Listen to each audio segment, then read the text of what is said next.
Hello दोस्तों, कैसे हो आप सब लोग। स्वागत है आप सभी का अपने इस प्यारे से चैनल के ऊपर। तो आज हम करेंगे मिरेकल सीरीज के 15वें दिन की शुरुआत। अगर कोई फर्स्ट टाइम मेरे से जुड़ रहा है तो वो जानना चाहेगा कि मिरेकल सीरीज आखिर में क्या है। तो मिरेकल सीरीज में हम बेसिकली क्लास 12th की जो फिजिक्स है उसका एंटायर सिलेबस कवर करने वाले हैं 60 डेज के अंदर। हमने कसम खा ली है कि 60 दिन के अंदर हम फिजिक्स के 12th के सिलेबस के ऊपर कुंडली मारकर बैठ जाएंगे और आज उसका 15वां दिन है। आज का जो टॉपिक है उसमें हम एक नया चैप्टर स्टार्ट कर रहे हैं जो कि आपकी सेकंड बुक का लास्ट चैप्टर है, सेमीकंडक्टर्स। तो हम आज की वीडियो के अंदर सेमीकंडक्टर्स के बारे में पढ़ेंगे, क्यों हमें सेमीकंडक्टर्स की जरूरत पड़ी, कितने टाइप्स के होते हैं सेमीकंडक्टर्स, है ना क्या डिफरेंस होता है उन डिफरेंट टाइप्स ऑफ सेमीकंडक्टर्स के अंदर, और किस तरीके से सेमीकंडक्टर्स को आप अपने यूज के लिए उपयोग में ला सकते हो, अपने यूज के लिए उनको मॉडिफाई कर सकते हो। ठीक है ना। तो वो सारी की सारी चीजें हम आज के वीडियो के अंदर पढ़ेंगे। साथ ही साथ में हम पीएन जंक्शन के बारे में पढ़ेंगे। तो अभी तो आपको कुछ नहीं पता कि पी क्या है, एन क्या है, तो ऑब्वियसली पीएन जंक्शन के बारे में जब तक हम पहुंचेंगे तब तक आपको इन सारी चीजों के बारे में पता चल जाएगा। और डायोड्स के बारे में हम पढ़ेंगे जो कि बहुत ही इंपॉर्टेंट डिवाइसेज हैं। आज की जितनी भी डिजिटल इलेक्ट्रॉनिक्स आप देख रहे हो ना, ये फोन, ये सब कुछ रिकॉर्डिंग वगैरह आप देख रहे हो, ये केवल और केवल इसीलिए पॉसिबल हो पाई है क्योंकि 1930s के अंदर हमने सॉलिड स्टेट फिजिक्स की शुरुआत करी थी। हमने सॉलिड सेमीकंडक्टर बेस्ड डिवाइसेस बनाना स्टार्ट करी थी और धीरे धीरे जो वो क्रांति है वो यहाँ तक आ पहुंची है कि आज हम ऐसी डिवाइसेस यूज कर पा रहे हैं, ऐसी टेक्नोलॉजी हम यूज कर पा रहे हैं। ठीक है ना। तो हमारी इस सीरीज का टारगेट क्या है? ये कोई एग्जाम स्पेसिफिक सीरीज नहीं है। बेसिकली इस सीरीज के थ्रू मैं आपका जो फियर ऑफ फिजिक्स है वो दूर करना चाहता हूं। तो 60 दिन के अंदर अगर आप मेरे साथ साथ रेगुलर मेहनत करोगे तो एक चीज कंफर्म होने वाली है, वो ये है कि फिजिक्स का डर जो है वो आपका कंप्लीटली वाइप ऑफ हो जाएगा। आपको फिजिक्स आसान लगने लगेगी। ठीक है। तो अब डर अगर फिजिक्स का खत्म हो गया तो आप इस सीरीज को बोर्ड्स के लिए भी यूज कर सकते हो, नीट के लिए भी यूज कर सकते हो, जेई के लिए भी यूज कर सकते हो। यानी कि अगर आपका एक बार के लिए फिजिक्स का डर खत्म हो गया तो आप अपने आप किसी भी एग्जाम को फोड़ दोगे फिजिक्स के अंदर, ये मेरी गारंटी है। तो यार ये तो आपको तभी पता चलेगा जब शुरू से आखिरी तक आप मिरेकल सीरीज से जुड़े रहोगे और मिरेकल सीरीज के सारे वीडियोस बिल्कुल बाय हार्ट आप देखोगे और फिर उसके बाद में आपको ये पता पड़ जाएगा कि इस सीरीज का नाम मिरेकल सीरीज आखिर में क्यों रखा गया है। तो बड़ा लंबा इंट्रोडक्शन हो गया लेकिन बताना जरूरी है। ठीक है ना। शुरुआत करते हैं आज की वीडियो की। तो सबसे पहले ये कि सेमीकंडक्टर्स की जरूरत क्यों पड़ी हमें, है ना। मतलब ऐसा क्या हुआ कि हमें कंडक्टर्स को छोड़ के सेमीकंडक्टर्स, मतलब जो लगभग कंडक्टर्स जैसे हैं, है ना, ऐसे मटेरियल्स की जरूरत क्यों पड़ी।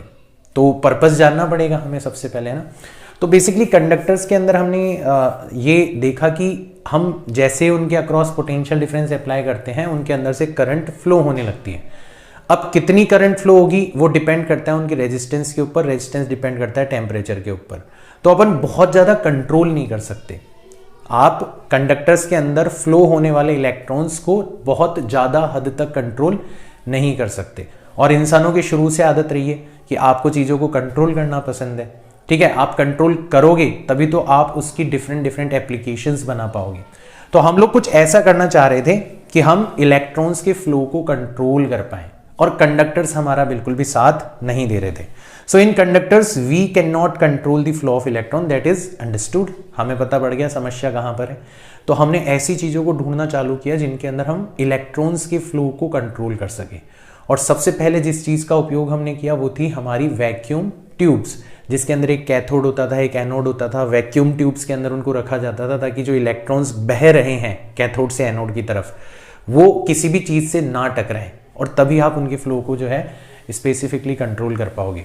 बट वैक्यूम ट्यूब्स काफी लंबे टाइम तक वैक्यूम ट्यूब्स को यूज किया गया था। ठीक है ना। उनको इलेक्ट्रिक वॉल्व बोला जाता था। वॉल्व का मतलब क्या होता है, जैसे अपने घरों के अंदर जो पाइपलाइन लगी रहती है तो उसमें वॉल्व का पर्पस क्या होता है, वो फ्लो ऑफ वाटर को कंट्रोल करता है कि आपको पानी जाने देना है, नहीं जाने देना, किस डायरेक्शन में जाने देना है। ठीक है ना।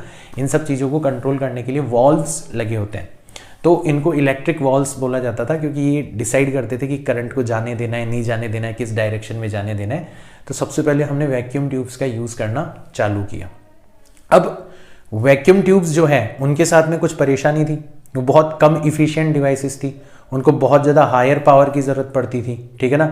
बहुत ज़्यादा कंजम्पशन था पावर का उनका। और सबसे बड़ी जो दिक्कत थी वो ये थी कि उनकी साइज़ आप उसको कतई रिड्यूस नहीं कर सकते थे। आप अगर नेट पे सर्च करोगे कि दुनिया का जो पहला कंप्यूटर था, आज तो आपके हाथ में कंप्यूटर है, जो आपका मोबाइल फोन है वो एक बहुत ही एडवांस्ड कंप्यूटर है। उसके अंदर इतनी मेमोरी है कि आज से लगभग 70 साल 80 साल अगर आप पीछे चले जाओगे, जब वैक्यूम ट्यूब के ऊपर बेस्ड कंप्यूटर्स बनाए जाते थे, तो आप अगर इतनी मेमोरी जो कि अभी आपके हाथ में रखे हुए मोबाइल के अंदर फिलहाल है, अगर इतनी मेमोरी आप वैक्यूम ट्यूब से क्रिएट करना चाहोगे तो आपको एक पूरे शहर की जरूरत पड़ेगी आई गेस। तो इतना ज़्यादा बड़ी डिवाइसेस थी। तो बहुत सारी समस्याएं। फिर हम धीरे धीरे, क्योंकि फिजिक्स के अंदर नॉर्मली साइंस इवॉल्व होती है और उसी के साथ साथ टेक्नोलॉजी इवॉल्व करती है, तो साइंस ने सबसे पहला स्टेप उठाया। उन्होंने सॉलिड स्टेट फिजिक्स, एक पूरा का पूरा नया डोमेन उन्होंने चालू करा, ठीक है ना। तो सॉलिड स्टेट फिजिक्स के अंदर बेसिकली उन्होंने ऐसे मटेरियल्स ढूंढ निकाले जिनके अंदर आप जो चार्ज कैरियर्स हैं, खासकर जो इलेक्ट्रॉन्स हैं, उनके फ्लो को स्पेसिफिकली कंट्रोल कर सकते हो, उनकी डायरेक्शन कंट्रोल कर सकते हो, उनका, ठीक है ना, उनकी वैल्यू को कंट्रोल कर सकते हो। तो बहुत सारी चीजें आप कंट्रोल कर सकते हो और उन्हीं को कहा गया सेमीकंडक्टर्स। तो पूरी कहानी कुछ इस तरीके से थी कि हमें पता पड़ गया कि कंडक्टर्स के अंदर आप फ्लो ऑफ इलेक्ट्रॉन्स कंट्रोल नहीं कर सकते, तो हम कुछ ऐसी चीज ढूंढ रहे थे जहां पर हम इस फ्लो को कंट्रोल कर सकें। हमने सबसे पहले वैक्यूम ट्यूब्स को आजमाया, हमने उसके ऊपर बेस्ड कंप्यूटर्स भी बनाए, बट उनकी साइज बहुत बड़ी थी। फिर जाके हमें सेमीकंडक्टर्स के बारे में पता चला, हमें पॉसिबिलिटी नजर आई कि धीरे धीरे धीरे धीरे अगर हम सेमीकंडक्टर्स के अंदर एडवांस्ड होते जाएंगे तो एक दिन ऐसा आएगा कि हमारे कंप्यूटर्स हमारी पॉकेट के अंदर होंगे। ऐसा सोचा था बाय द वे उस टाइम के लोगों ने, ठीक है। ये होती है ताकत, विजन की ताकत, ठीक है ना। तो हमारी पूरी की पूरी जो स्टोरी है सेमीकंडक्टर्स की, वो केवल और केवल हमारी उस इच्छा के ऊपर बुनी हुई है जिसमें हम फ्लो ऑफ इलेक्ट्रॉन्स को स्पेसिफिकली क्या करना चाहते थे, कंट्रोल करना चाहते थे। तो अब आपको सेमीकंडक्टर्स का पर्पस समझ में आ गया होगा। यहां तक की बात क्लियर, ठीक है। तो अब थोड़ा सा देख लेते हैं कि यार सेमीकंडक्टर्स जो है वो कंडक्टर से किस हद तक अलग होते हैं या इंसुलेटर से किस हद तक अलग होते हैं। हमें दो एक्सट्रीम्स के बारे में पता है। हमें कंडक्टर्स पता है, आप पोटेंशियल डिफरेंस अप्लाई करो, करंट फ्लो होने लगेगा, आप उसको कंट्रोल नहीं कर पाओगे। हमें इंसुलेटर पता है कि आप कितना ही पोटेंशियल डिफरेंस अप्लाई कर लो, कभी करंट फ्लो नहीं होगा, तो कंट्रोल करने का सवाल ही नहीं उठता। तो सेमीकंडक्टर्स इन दोनों के बीच में कहीं लाया करते हैं। तो कहां पर लाया करते हैं, किस हद तक ये डिफरेंट है इन दोनों से, वो हम जानने की कोशिश करेंगे अगले 10 मिनट्स के अंदर, ठीक है ना। तो हमने सबसे पहले है ना एक थ्योरी डेवलप करी, जो बेसिकली आप केमिस्ट्री के अंदर मॉलिक्यूलर ऑर्बिटल थ्योरी पढ़ते हो, ठीक है। ये उसी का एक एडवांस्ड वर्जन है, जो कि बेसिकली सॉलिड क्रिस्टल्स जो होते हैं उसके अंदर इलेक्ट्रॉन्स के एनर्जी लेवल्स के बारे में बात करता है। और वहां पर सबसे पहला कंसेप्ट जो आपको सीखना है वो है concept of energy bands in crystal. तो बेसिकली होता क्या है कि in crystals each electron has different energy level. जैसे एक एटम के अंदर दो इलेक्ट्रॉन सेम ऑर्बिट के अंदर हो सकते हैं, उनका एनर्जी लेवल क्या होता है, सेम होता है। बट जब दो एटम्स एक दूसरे के पास आते हैं और एक मॉलिक्यूल बनाते हैं, तो थोड़ा सा स्लाइटली उन दोनों इलेक्ट्रॉन्स के एनर्जी लेवल्स जो है वो भी आपस में अलग अलग हो जाते हैं। ये तो आप पढ़ते हो मॉलिक्यूलर ऑर्बिटल थ्योरी के अंदर, केमिस्ट्री के अंदर, ठीक है ना। तो अब सोचो कि ये तो दो एटम एक दूसरे के पास हैं, अगर बहुत सारे एटम एक दूसरे के पास आके एक पूरा का पूरा क्रिस्टल बना रहे हैं, तो इवन सेम ऑर्बिट के अंदर जो इलेक्ट्रॉन्स हैं उनके भी जो एनर्जी लेवल्स होंगे वो स्लाइटली एक दूसरे से डिफरेंट होंगे, बट उनका जो फॉर्मेशन होगा वो एक कंटिन्यूअस बैंड की फॉर्म में होगा। और इस कंटिन्यूअस डिस्ट्रीब्यूशन ऑफ एनर्जी को, इस कंटिन्यूअस एनर्जी लेवल्स के कलेक्शन को ही अपन क्या बोलते हैं, एनर्जी बैंड बोलते हैं। सो ये बहुत अच्छे से हमें समझ में आना चाहिए, right. So in crystals each electron has different energy level and electrons belonging to a particular orbit in an individual atom form a continuous variation of energy levels। जब अकेला एटम था तब तो दोनों इलेक्ट्रॉन्स की एनर्जी सेम थी, या बहुत सारे एटम्स के उस पर्टिकुलर ऑर्बिट के दोनों इलेक्ट्रॉन्स की एनर्जी सेम थी। बट जब उन्होंने मिलकर क्रिस्टल बनाया तो अब हर इलेक्ट्रॉन का एनर्जी लेवल जो है वो स्लाइटली एक दूसरे से डिफरेंट है और एक पूरा का पूरा बैंड हमें बनता हुआ दिखाई दे रहा है, ठीक है ना। उसी को अपन क्या बोलते हैं, एनर्जी बैंड बोलते हैं।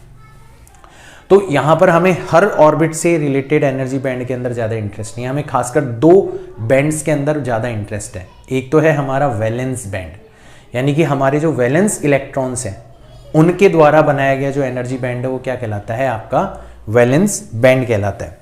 और वैलेंस बैंड से जस्ट ऊपर जो अवेलेबल एनर्जी लेवल्स का कनेक्शन है वो क्या कहलाता है, आपका कंडक्शन बैंड कहलाता है। हमने नाम रखने में ज्यादा दिमाग नहीं लगाया। वैलेंस बैंड से, वैलेंस इलेक्ट्रॉन से बनने वाला वैलेंस बैंड बन गया, और उसके ऊपर जो खाली एनर्जी लेवल्स अवेलेबल हैं, ठीक है, वो कंडक्शन बैंड कहलाएंगे, क्योंकि इलेक्ट्रॉन अगर गलती से उन बैंड्स के अंदर पहुंच जाएगा तो फिर कंडक्शन के अंदर पार्टिसिपेट कर सकता है। तो ये इसका आइडिया था सिंपल सा, ठीक है ना। तो ये डायग्राम में भी आप देख सकते हो कि आपके लगभग n एटम्स एक दूसरे के पास आते हैं, क्रिस्टल बनाते हैं, और हम सेमीकंडक्टर की बात कर रहे हैं। अभी आप देखोगे सेमीकंडक्टर की जो वैलेंस शेल होती है उसके अंदर 4 इलेक्ट्रॉन होते हैं। तो हमारे टोटल कितने इलेक्ट्रॉन्स हैं, 4n, यानी कि हमारी टोटल कितनी एनर्जी स्टेट्स हैं, 4n एनर्जी स्टेट्स हैं, और वो ऐसे कंटिन्यूस फॉर्मेशन की फॉर्म में है। तो उन्होंने एक पूरा का पूरा क्या बना लिया, एनर्जी बैंड बना लिया, और ये वैलेंस बैंड बना हमारा। अच्छा, इतनी की इतनी हमारी और इससे ऊपर वाले ऑर्बिट की भी एनर्जी लेवल्स होंगे, उनका कलेक्शन होगा, तो वो बना हमारा कंडक्शन बैंड। इसके बीच में एक पूरा का पूरा गैप होगा, ठीक है, पूरा का पूरा गैप होगा जिसके अंदर कोई भी इलेक्ट्रॉन नहीं पाया जा सकता, तो इसको अपन बोलते हैं फॉरबिडन एनर्जी गैप। और पूरा का पूरा जो खेल है ना, वो इस एनर्जी गैप के ऊपर ही डिपेंड करता है। इवन इस एनर्जी गैप के ऊपर ही डिपेंड करता है कि आपका जो सॉलिड है वो कंडक्टर की तरह बिहेव करेगा, सेमीकंडक्टर की तरह बिहेव करेगा, या फिर एक इंसुलेटर की तरह बिहेव करेगा। तो हमारे सारे इंपॉर्टेंट किरदार जो हैं वो आपको जान लेने चाहिए। तो सबसे पहला इंपॉर्टेंट किरदार कौन है हमारा, वैलेंस बैंड। किससे बनता है, वैलेंस इलेक्ट्रॉन से बनता है। फिर दूसरा किरदार है हमारा कंडक्शन बैंड, जो कि वो एनर्जी लेवल्स है जो कि वैलेंस बैंड से जस्ट ऊपर है एंड अवेलेबल है। वैलेंस बैंड से जस्ट ऊपर कुछ एनर्जी लेवल्स तो ऐसे होंगे जिनमें कोई भी इलेक्ट्रॉन नहीं रह सकता, वो तो फॉरबिडन गैप होगा। फिर वापस से आपके कुछ एनर्जी लेवल्स आएंगे जिनके अंदर इलेक्ट्रॉन पाया जा सकता है या पहुंच सकता है, ठीक है ना, तो उसको अपन बोलेंगे कंडक्शन बैंड। और जो कंडक्शन बैंड है उसका सबसे लोएस्ट लेवल, और जो वैलेंस बैंड है उसका सबसे हाईएस्ट लेवल, ये देखो, ये हमारा वैलेंस बैंड है तो इसका सबसे हाईएस्ट लेवल, और ये हमारा कंडक्शन बैंड है, ये उसका सबसे लोएस्ट लेवल। इन दोनों का जो डिफरेंस है वो हमारा कहलाता है फॉरबिडन गैप, या फिर बैंड गैप भी बोला जाता है इसको, और इसी के आधार पर इसको बैंड गैप थ्योरी भी बोला जाता है, ठीक है ना। तो ये हमें समझ में आ गया। अब देखना, ये अगर हमें समझ में आ गया तो हम एग्जैक्टली डिफरेंशिएट कर सकते हैं कि हमारा मटेरियल कैसा होना चाहिए। तो सबसे पहले बात करते हैं हम कंडक्टर्स की, है ना। तो कंडक्टर्स के अंदर वैलेंस बैंड और कंडक्शन बैंड, या तो ये दोनों पार्शियली फिल्ड होते हैं। वैलेंस बैंड और कंडक्शन बैंड जो होते हैं वो पार्शियली फिल्ड होते हैं, या फिर आपका वैलेंस बैंड कंप्लीटली फिल्ड होता है ना, और कंडक्शन बैंड जो है वो भी कंप्लीटली फिल्ड होता है, और दोनों एक दूसरे से क्या करते हैं, कंप्लीटली एम्प्टी होता है। वैलेंस बैंड जो है वो कंप्लीटली फिल्ड होता है, यानी कि वैलेंस बैंड में इलेक्ट्रॉन के पास में जगह नहीं है कंडक्शन के लिए, उनको कंडक्शन बैंड के अंदर जाना पड़ेगा। बट कंडक्शन बैंड जो है वो वैलेंस बैंड से क्या करने लगता है, ओवरलैप करने लगता है। मतलब दोनों के बीच का जो फॉरबिडन एनर्जी गैप है वो कितना होता है, 0 होता है। तो इलेक्ट्रॉन्स को कोई ताकत लगाने की जरूरत नहीं है वैलेंस बैंड से कंडक्शन बैंड के अंदर जाने के लिए, और कंडक्शन बैंड तो पूरा का पूरा खाली पड़ा है, तो वो आसानी से वहां पर पार्टिसिपेट कर सकते हैं इन कंडक्टिंग द करंट, ठीक है ना।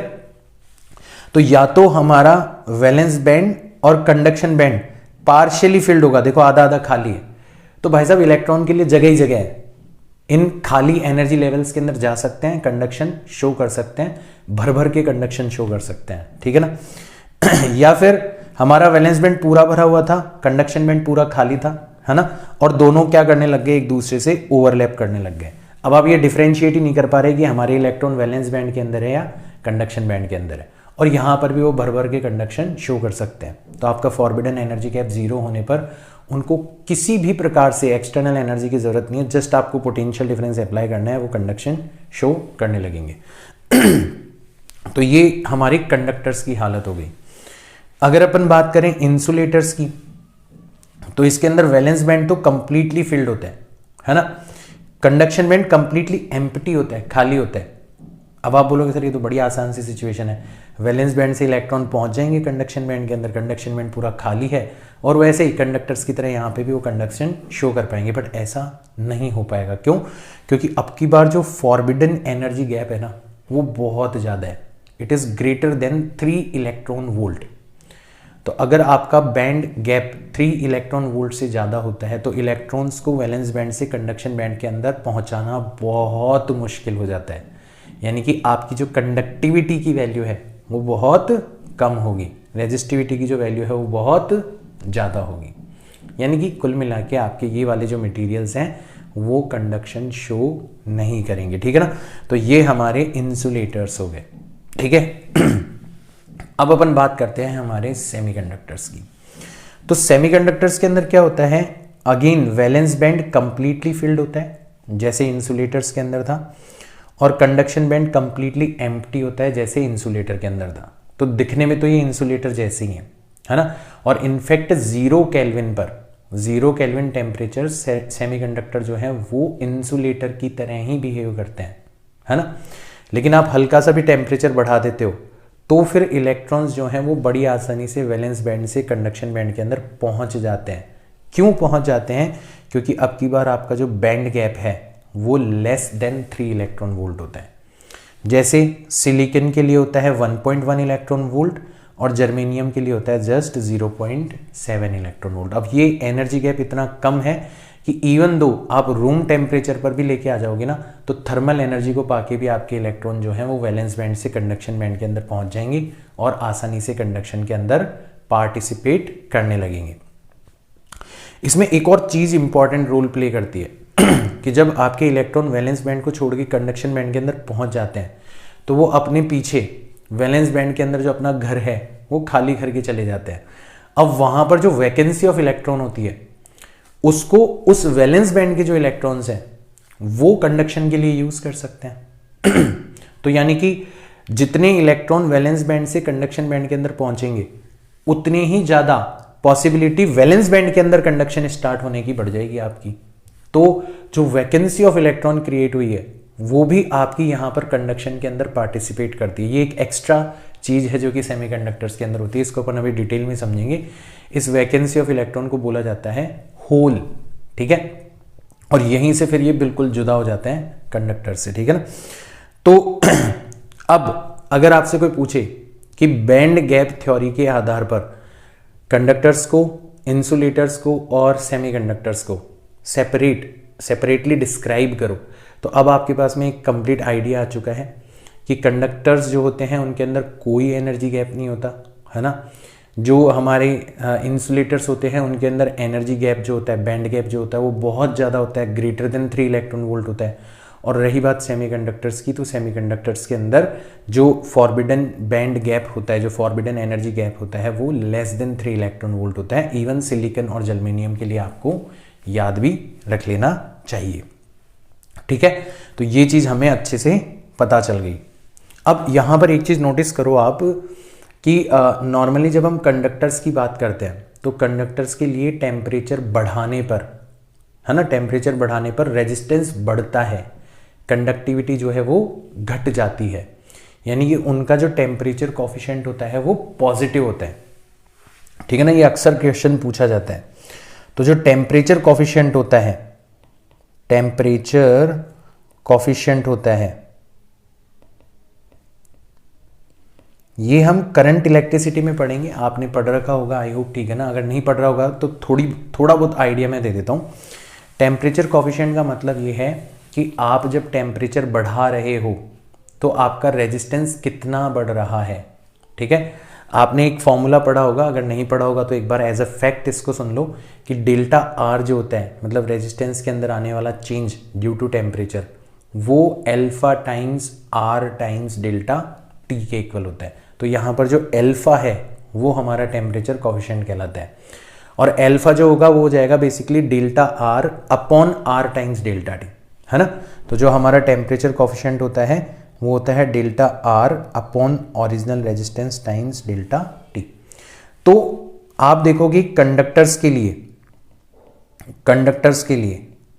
ठीक है, आप जब डेल्टा टी को पॉजिटिव रखते हो, पॉजिटिव रखने का मतलब है आपने टेम्परेचर बढ़ाया है, final temperature minus initial temperature आपका पॉजिटिव है, नॉट जीरो, ठीक है, पॉजिटिव रखते हो, है ना। यानी कि आपका फाइनल टेम्परेचर ज़्यादा है, इनिशियल टेम्परेचर कम है, तभी तो डेल्टा टी पॉजिटिव आएगा, यानी कि आपने टेम्परेचर को बढ़ाया है। तो कंडक्टर्स के लिए टेम्परेचर बढ़ाने पर रेजिस्टेंस भी बढ़ जाता है, यानी कि डेल्टा आर भी क्या होता है, पॉजिटिव होता है।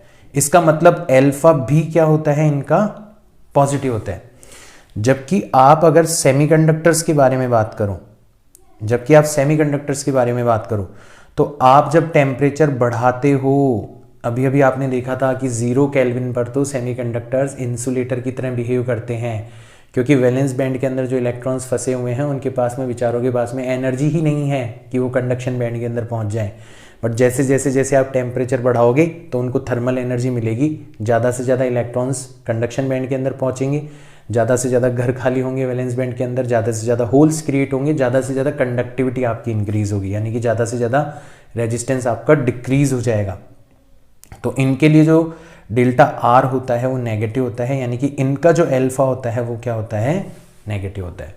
तो ये डायरेक्ट क्वेश्चन पूछ लिया जाता है, आपको दे दिया जाएगा कि सिलिकॉन, कॉपर, आयरन और एल्यूमिनियम, बताओ इनमें से टेम्परेचर कोफिशिएंट किसका नेगेटिव होगा। तो सिलिकॉन के अलावा बाकी तीनों कंडक्टर हैं, तो उन सबका तो पॉजिटिव होगा, केवल और केवल सिलिकॉन का कैसा होगा, नेगेटिव होगा। तो ऐसे क्वेश्चन अक्सर डायरेक्ट पूछ लिए जाते हैं, ये आपको ध्यान में रखना है, ठीक है ना। तो अब हमें एक फेयर आइडिया हो गया कि सेमीकंडक्टर्स कंडक्टर्स से किस तरीके से डिफरेंट होते हैं और इंसुलेटर्स से किस तरीके से डिफरेंट होते हैं, और क्यों इनको सेमीकंडक्टर बोला जाता है। क्योंकि नॉर्मली ये इंसुलेटर्स की तरह बिहेव करते हैं, बट अगर आप इनको रूम टेम्परेचर पर लेके आओगे, इनका टेम्परेचर बढ़ाओगे, तो धीरे धीरे ये किसकी तरह बिहेव करने लगते हैं, कंडक्टर्स की तरह बिहेव करने लगते हैं। तो थोड़ा थोड़ा कंट्रोल आपको दिखाई दे रहा है कि अपन इनकी कंडक्टिविटी जो है वो कंट्रोल कर पा रहे हैं यूजिंग टेम्परेचर। अभी आगे आगे देखना आप और भी किस किस तरीके से इनकी कंडक्टिविटी कंट्रोल कर सकते हो, ठीक है ना। तो अब हम इवन सेमीकंडक्टर्स को भी डिफरेंट डिफरेंट कैटेगरीज के अंदर डिवाइड करते हैं। तो सबसे पहले हम पढ़ेंगे इंट्रिंसिक सेमीकंडक्टर्स के बारे में। इंट्रिंसिक सेमीकंडक्टर का मतलब है हमारे प्योर सेमीकंडक्टर। ये दुनिया की एकमात्र ऐसी चीज है जिनके अंदर हमें प्योरिटी रिक्वायर्ड नहीं है। भाई सोना हमें शुद्ध चाहिए होता है, चांदी हमें शुद्ध चाहिए होती है, हीरा हमें शुद्ध चाहिए होता है, अभी दीपावली गई है, मिठाइयाँ हमें शुद्ध चाहिए होती है, ठीक है ना।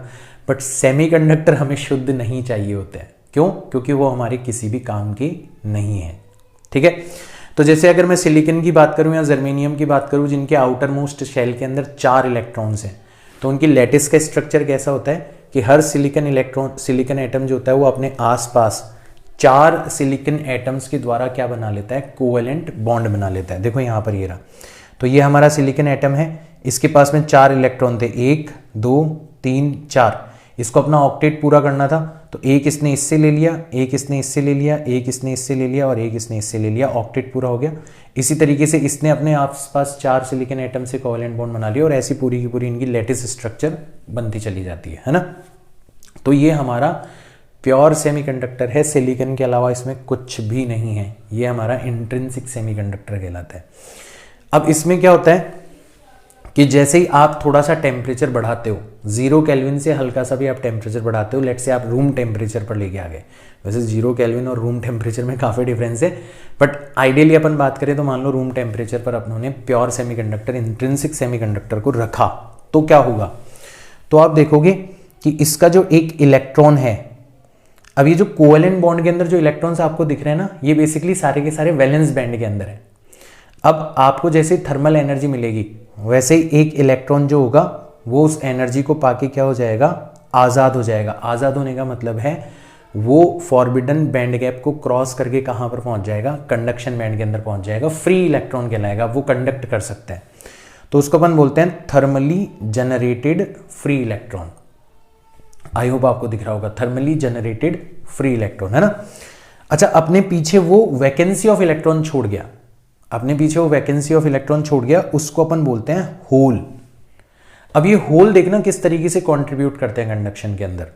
तो अब क्या हुआ कि यहां पर आपका होल छोड़ के गया था, अब अचानक से यहां वाला जो इलेक्ट्रॉन है उसको पता नहीं क्या लगा, वो इस होल के अंदर जाके बैठ गया, है ना।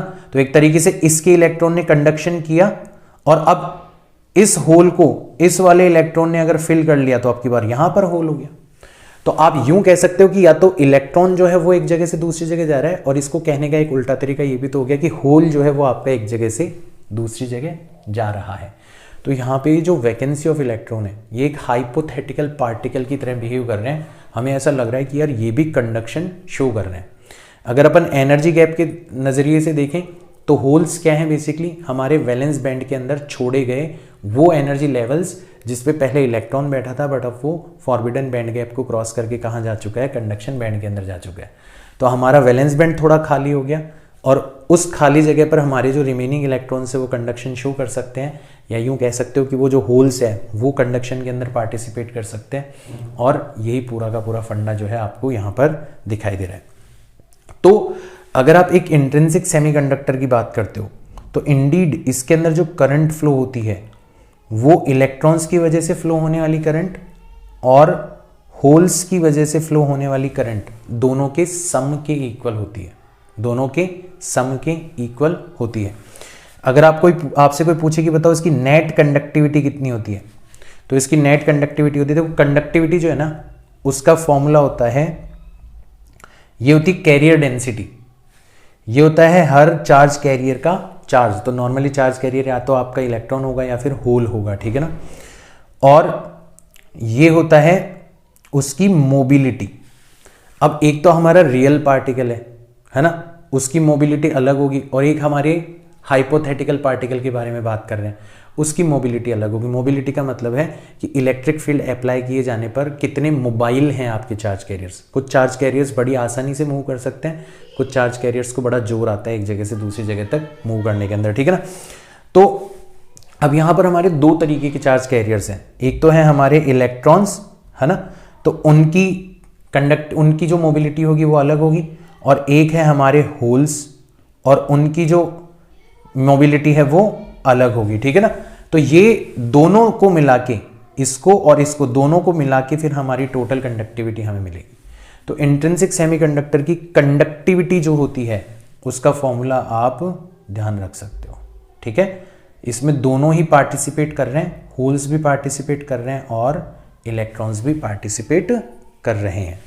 इसके अंदर जितने नंबर ऑफ इलेक्ट्रॉन्स होते हैं पर यूनिट वॉल्यूम, उतने के उतने ही नंबर ऑफ होल्स होते हैं। ये भी आप क्लियरली देख सकते हो भाई, जितने इलेक्ट्रॉन फ्री होंगे उतने ही घर खाली होंगे हमारे, यानी कि उतने ही हमारे होल्स क्रिएट होंगे। इसको बोला जाता है thermally generated electron hole pair. तो जितने इलेक्ट्रॉन उतने के उतने होल्स, तो इन दोनों की संख्या बिल्कुल बराबर होती है। ये हम इंट्रिंसिक सेमीकंडक्टर के बारे में बात कर रहे हैं। तो इंट्रिंसिक सेमीकंडक्टर हमारे ज़्यादा काम के नहीं, हमारे ज़्यादा काम का तब बन पाएगा सेमीकंडक्टर जब हम एक तरीके के चार्ज कैरियर्स को डोमिनेटिंग चार्ज कैरियर्स बना देंगे और दूसरे को अपन लेस डोमिनेटिंग चार्ज कैरियर बना देंगे। और उसके लिए हमें क्या करना पड़ेगा, हमें प्योर सेमीकंडक्टर के अंदर मिलानी पड़ेगी इम्प्योरिटी, और इस तरीके से जो सेमीकंडक्टर बनेगा उसको हम कहेंगे एक्सट्रिंसिक सेमीकंडक्टर। तो ये हमारा सेकेंड टाइप ऑफ सेमीकंडक्टर है, एक्सट्रिंसिक सेमीकंडक्टर। अच्छा, एक्सट्रिंसिक सेमीकंडक्टर पढ़ें उससे पहले हम एक बार बैंड गैप पर्सपेक्टिव भी देख लेते हैं हमारे इंट्रिंसिक सेमीकंडक्टर का। तो देखो, हमारा वैलेंस बैंड जो है वो कंप्लीटली फिल्ड है, कंडक्शन बैंड जो है वो कंप्लीटली खाली है, और ये हम बात कर रहे हैं 0 केल्विन पर। जैसे आपने टेम्परेचर बढ़ाया, सपोज करो रूम टेम्परेचर पर लेके आए, तो यहाँ से कुछ इलेक्ट्रॉन छोड़ के कहाँ पर चले गए, कंडक्शन बैंड के अंदर चले गए। तो ये हो गए आज़ाद, ये कहलाएंगे थर्मली जनरेटेड फ्री इलेक्ट्रॉन्स, और यहाँ पर उनकी वैकेंसी क्रिएट हो गई। तो अब ये वाले इलेक्ट्रॉन मस्त आराम से इसी के अंदर कंडक्शन शो कर सकते हैं, है ना। तो ये भी एक तरीके से कंडक्शन के अंदर पार्टिसिपेट कर रहे हैं।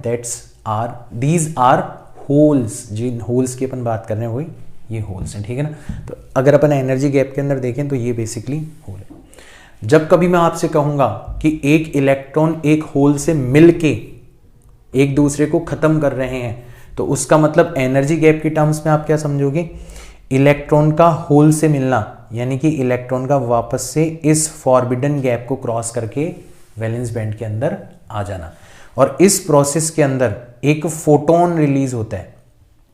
इस प्रोसेस के अंदर क्या रिलीज होता है, एक फोटोन रिलीज होता है। अब आपको थोड़ा थोड़ा हिंट मिल गया होगा एलईडीज किस तरीके से काम करते हैं। हम बात करेंगे डिटेल में, बट हल्का हल्का हिंट मैं यहाँ पर दे चुका हूँ, ठीक है ना, कि कैसे एक सॉलिड स्ट्रक्चर से लाइट बाहर निकलती है, ठीक है। वो आपको यहाँ पर धीरे धीरे हिंट जो है वो मिल चुका होगा, ठीक है ना। तो ये इंट्रिंसिक सेमीकंडक्टर की बैंड गैप वाली व्यू है, पर्सपेक्टिव है, ठीक है ना। अब अपन बात करते हैं एक्सट्रिंसिक सेमीकंडक्टर के बारे में। तो एक्सट्रिंसिक सेमीकंडक्टर दो अलग अलग प्रकार के हो सकते हैं, N type extrinsic semiconductor and P type extrinsic semiconductor. तो एन टाइप क्या होते हैं और पी टाइप क्या होते हैं, दोनों के बारे में अपन डिटेल में बात कर लेते हैं, ठीक है ना। तो एन टाइप सेमीकंडक्टर तब बनते हैं जब हम एक पेंटावेलेंट इम्प्योरिटी फ्यूज करते हैं, ठीक है, डोप करते हैं, नॉट फ्यूज। तो हमारा प्योर सेमीकंडक्टर था, हमने क्या करा, उस सेमीकंडक्टर के एटम से जस्ट मिलता जुलता एक दूसरा इम्प्योरिटी एटम जो है वो चुपके से रिप्लेस कर दिया। इसको अपन बोलते हैं डोपिंग।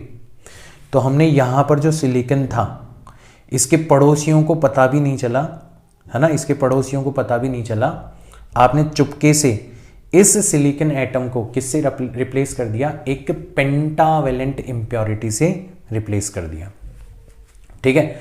अब पेंटावेलेंट इम्प्योरिटी का मतलब है जिसके आउटर मोस्ट शेल के अंदर 5 इलेक्ट्रॉन्स हो, है ना। तो अब पड़ोसियों को तो पता थोड़ी ना है कि हमारा जो पड़ोसी है वो रिप्लेस हो चुका है, तो इन्होंने तो सबने अपना अपना एक एक इलेक्ट्रॉन अभी वापस से ऑफर कर रखा है। तो ये भी क्या करेगा, ये भी अपना एक एक इलेक्ट्रॉन इनके साथ कोवेलेंट बॉन्ड बनाने के अंदर यूज कर लेगा। भाई इसको इमिटेट करना है ना सिलिकॉन को जिसको इसने रिप्लेस किया है, लेकिन भगवान ने इसको बनाया ही ऐसा है कि इसके पास में एक इलेक्ट्रॉन एक्स्ट्रा है। तो ये जो एक्स्ट्रा इलेक्ट्रॉन है ये ऑलरेडी किसके अंदर काउंट हो जाएगा, हमारा फ्री इलेक्ट्रॉन्स के अंदर काउंट हो जाएगा, ऑलरेडी फ्री इलेक्ट्रॉन्स के अंदर काउंट हो जाएगा, ठीक है ना। तो आप देखोगे कि जितने इंप्योरिटी एटम आप मिलाओगे उतने एक्स्ट्रा इलेक्ट्रॉन्स आपको मिल जाएंगे। जो थर्मली जनरेटेड इलेक्ट्रॉन्स और होल्स थे वो तो आपस में इक्वल थे, वो तो अभी भी हैं यहाँ पर, उसके बारे में कोई मना नहीं कर रहा। लेकिन जितने इंप्योरिटी एटम्स आप मिलाओगे उतने ही एक्स्ट्रा इलेक्ट्रॉन्स आपको मिल जाएंगे। और हम इंप्योरिटी एटम्स जो मिलाते हैं वो बहुत बड़ी संख्या के अंदर मिलाते हैं। बहुत बड़ी संख्या किसके कंपैरिजन में, thermally generated electron hole pairs के कंपैरिजन में, ठीक है। तो जैसे हर 10⁻⁴ सपोज करो 10 एटम्स के अंदर एक आपका इलेक्ट्रॉन होल पेयर जनरेट होता है, या 10⁻⁶, कोई भी नंबर ले लो आप, वहीं पर आपके पता नहीं कितने ज़्यादा इंप्योरिटी एटम्स जो है वो आप डोप कर सकते हो। तो आप देखोगे कि हर इंप्योरिटी एटम की वजह से आपको एक इलेक्ट्रॉन एक्स्ट्रा मिल रहा है, यानी कि आपके नंबर ऑफ इलेक्ट्रॉन्स हैं वो नंबर ऑफ होल्स के कंपैरिजन में अब कहीं गुना ज़्यादा हो चुके हैं। तो इसके अंदर जो मेजॉरिटी कैरियर्स होते हैं वो कौन होते हैं, आपके इलेक्ट्रॉन्स होते हैं, ठीक है। तो आपकी बार जो डोमिनेटिंग मेजॉरिटी कैरियर्स हो गए वो कौन हो गए, आपके इलेक्ट्रॉन्स हो गए। और इसके अंदर जो हमने इम्प्योरिटी मिलाई है इसके अंदर हमने जो इम्प्योरिटी मिलाई है वो कैसी इम्प्योरिटी है, पेंटावेलेंट इम्प्योरिटी, ठीक है। जैसे आर्सेनिक हो गया, ठीक है ना, ये सारे के सारे जो हैं वो पेंटावेलेंट इम्प्योरिटी के अंदर काउंट होते हैं, ठीक है ना। तो फॉस्फोरस हो गया, आर्सेनिक हो गया, ठीक है ना, वो पूरी जो फॉस्फोरस वाला कॉलम है वो पूरा का पूरा पेंटावेलेंट इम्प्योरिटी के अंदर काउंट होता है, ठीक है ना। तो मेजॉरिटी हो गए आपके इलेक्ट्रॉन्स, इम्प्योरिटी जो आपने मिलाई है वो पेंटावेलेंट इम्प्योरिटी है ना। इसके अंदर माइनॉरिटी कैरियर्स कौन बन गए, जो कम संख्या के अंदर है, वो हो गए हमारे होल्स, है ना। ये जो हम इम्प्योरिटी मिला रहे हैं, इस इम्प्योरिटी को कई बार डोनर इम्प्योरिटी भी बोला जाता है। क्यों बोला जाता है डोनर इम्प्योरिटी, क्योंकि ये क्या कर सकता है, अपने इस इलेक्ट्रॉन को जो इसके पास में एक्स्ट्रा है डोनेट कर सकता है। मान लो ये इलेक्ट्रॉन किसी होल के पास चला गया, तो इसने अपना एक इलेक्ट्रॉन डोनेट कर दिया, और जब ये अपना एक इलेक्ट्रॉन डोनेट करेगा तो इसके ऊपर जो ओवरऑल चार्ज आ जाएगा वो कैसा आ जाएगा, पॉजिटिव चार्ज आ जाएगा। तो हमने देखो सिंबल भी ऐसा ही बना है, हम इम्प्योरिटी एटम को पॉजिटिव चार्ज से रिप्रेजेंट करते हैं और उसके पास एक एक्स्ट्रा इलेक्ट्रॉन शो करते हैं। क्यों, क्योंकि कल को आपका ये एक्स्ट्रा इलेक्ट्रॉन अगर चला जाएगा तो जो बचेगा वो क्या बचेगा, आपका पॉजिटिवली चार्ज्ड डोनर एटम बचेगा।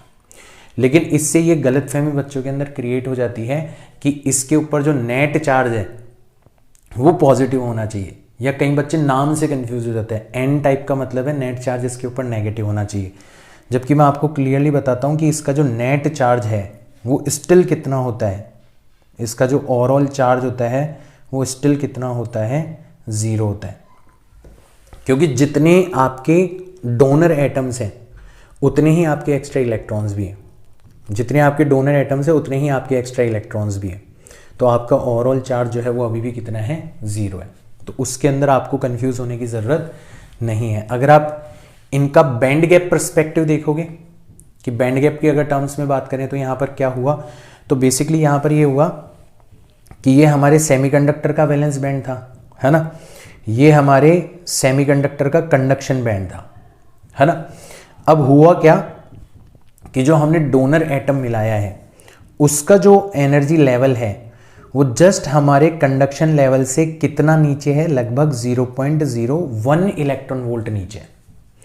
यानी कि इस डोनर एटम के जो भी इलेक्ट्रॉन्स थे उनको अब की बार 0.7 या 1.1 इलेक्ट्रॉन वोल्ट क्रॉस नहीं करना, अब की बार उनको केवल और केवल कितना क्रॉस करना है, 0.01 electron volt energy gap cross करना है। और इतना तो कोई भी आसानी से कर सकता है। तो कहने का मतलब ये है कि जो डोनर एटम आपने मिलाया है उसका जो वैलेंस बैंड है वो हमारे सेमीकंडक्टर एटम के कंडक्शन बैंड के इतना करीब है कि हमारे डोनर एटम के जो इलेक्ट्रॉन्स हैं वो लगभग सेमीकंडक्टर के कंडक्शन बैंड के अंदर माने जा सकते हैं। यानी कि उनको ऑलरेडी क्या माना जा सकता है, फ्री इलेक्ट्रॉन्स माना जा सकता है। और इस तरीके से हमारे जो फ्री इलेक्ट्रॉन्स हैं उनकी संख्या, अब आपको होल पैदा करने की ज़रूरत नहीं पड़ी, थर्मली एक्साइट करने की ज़रूरत नहीं पड़ी। जैसे आपने डोनर एटम मिलाया अपने आप आपको एक फ्री इलेक्ट्रॉन मिल गया, तो आपके फ्री इलेक्ट्रॉन्स की संख्या होल्स के कंपैरिजन में काफ़ी ज़्यादा हो जाती है।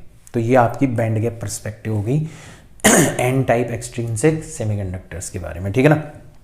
अब अपन बात करते हैं हमारे दूसरे टाइप के सेमीकंडक्टर्स के बारे में, and these are called P type extrinsic semiconductor.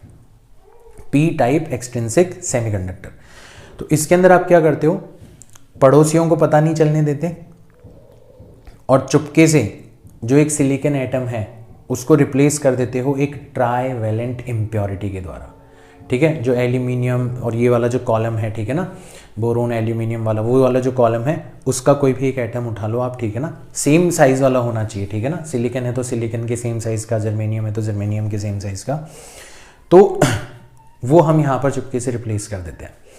अब इनको पता नहीं चला तो इन्होंने तो अपना अपना एक एक इलेक्ट्रॉन वापस से ऑफर कर दिया और इसको भी इमिटेट करना है, तो इसने 3 इलेक्ट्रॉन जो इसके पास में थे उनको तो कोवेलेंट बॉन्ड बनाने के अंदर यूज में ले लिया, और एक जो वैकेंसी है वो ऑलरेडी इसके पास में एक्स्ट्रा क्रिएटेड है। यानी कि आप देख रहे हो कि जितने इम्प्योरिटी एटम आप मिलाओगे उतने एक्स्ट्रा होल्स आपको मिल जाएंगे, यानी कि नंबर ऑफ होल्स जो होंगे वो इलेक्ट्रॉन्स के कंपैरिजन में काफ़ी ज़्यादा होंगे, and that's why it is called P type semiconductor, ठीक है ना। तो इसमें अपन शो कैसे करते हैं, ये हमारा इम्प्योरिटी एटम है, इसको हम नेगेटिव चार्ज के द्वारा शो करते हैं, इसको एक्सेप्टर इम्प्योरिटी भी बोला जाता है। क्यों? क्योंकि इसके पास में एक होल है, अगर कल को कोई इलेक्ट्रॉन आके इस होल को एक्वायर कर लेता है तो उसने बेसिकली इसके ऊपर एहसान कर दिया, इसके होल को एक्वायर कर लिया, ओवरऑल इसके ऊपर जो चार्ज हो जाएगा, अगर कोई एटम इलेक्ट्रॉन एक्सेप्ट कर लेता है तो उसके ऊपर चार्ज कितना आ जाता है, नेगेटिव, तो फिर ये नेगेटिवली चार्ज आयन बन जाएगा, है ना। तो कल को कोई इसके होल को अगर एक्वायर कर लेता है तो इसका ओवरऑल चार्ज कैसा हो जाएगा, नेगेटिव हो जाएगा, इसलिए हम इसको ऑलरेडी नेगेटिव चार्ज के द्वारा शो करते हैं। बट यहाँ पे भी आपको ध्यान रखना है, ना तो आपको नाम पे जाना है कि इसका नाम पी टाइप है तो इसका ओवरऑल चार्ज पॉजिटिव होना चाहिए, ना आपको इसके सिंबल पे जाना है कि इसके सिंबल में नेगेटिव आयन दिखा रहे हैं इसका मतलब इसका ओवरऑल चार्ज जो है वो नेगेटिव है। आपको ध्यान में रखना है कि इसका जो ओवरऑल चार्ज है वो कितना होता है, 0 होता है। जितने आपके एक्सेप्टर आयन्स है उतने ही आपके एक्स्ट्रा होल्स भी हैं, ओवरऑल चार्ज अभी भी कितना है आपका, 0 है। अगर आप बैंड गैप पर्सपेक्टिव देखो इसका तो आप सीधा सीधा यहाँ पर नोटिस करोगे कि ये आपका सेमीकंडक्टर का कंडक्शन बैंड है, ये सेमीकंडक्टर का वैलेंस बैंड है, ठीक है। अब हुआ क्या कि हमारा जो एक्सेप्टर एटम था उसका जो कंडक्शन बैंड है, कंडक्शन बैंड ऑफ एक्सेप्टर, वो खुद हमारे सेमीकंडक्टर के वैलेंस बैंड के इतना करीब है कि हमारे वैलेंस बैंड के जो इलेक्ट्रॉन्स हैं वो आसानी से किसके अंदर जा सकते हैं, हमारे एक्सेप्टर एटम के कंडक्शन बैंड के अंदर जा सकते हैं और आसानी से हमारे वैलेंस बैंड के अंदर होल्स क्रिएट हो सकते हैं। पहले इलेक्ट्रॉन्स को 1.1 इलेक्ट्रॉन वोल्ट या 0.7 electron volt for silicon and germanium इतना एनर्जी गैप क्रॉस करना पड़ता था, और अब केवल और केवल उनको कितना, लगभग 0.01 से लेके 0.05 इलेक्ट्रॉन वोल्ट का एनर्जी गैप क्रॉस करना है और आसानी से वो कंडक्शन बैंड के अंदर पहुंच जाएंगे और आसानी से आपके होल्स जो है वो क्रिएट हो जाएंगे।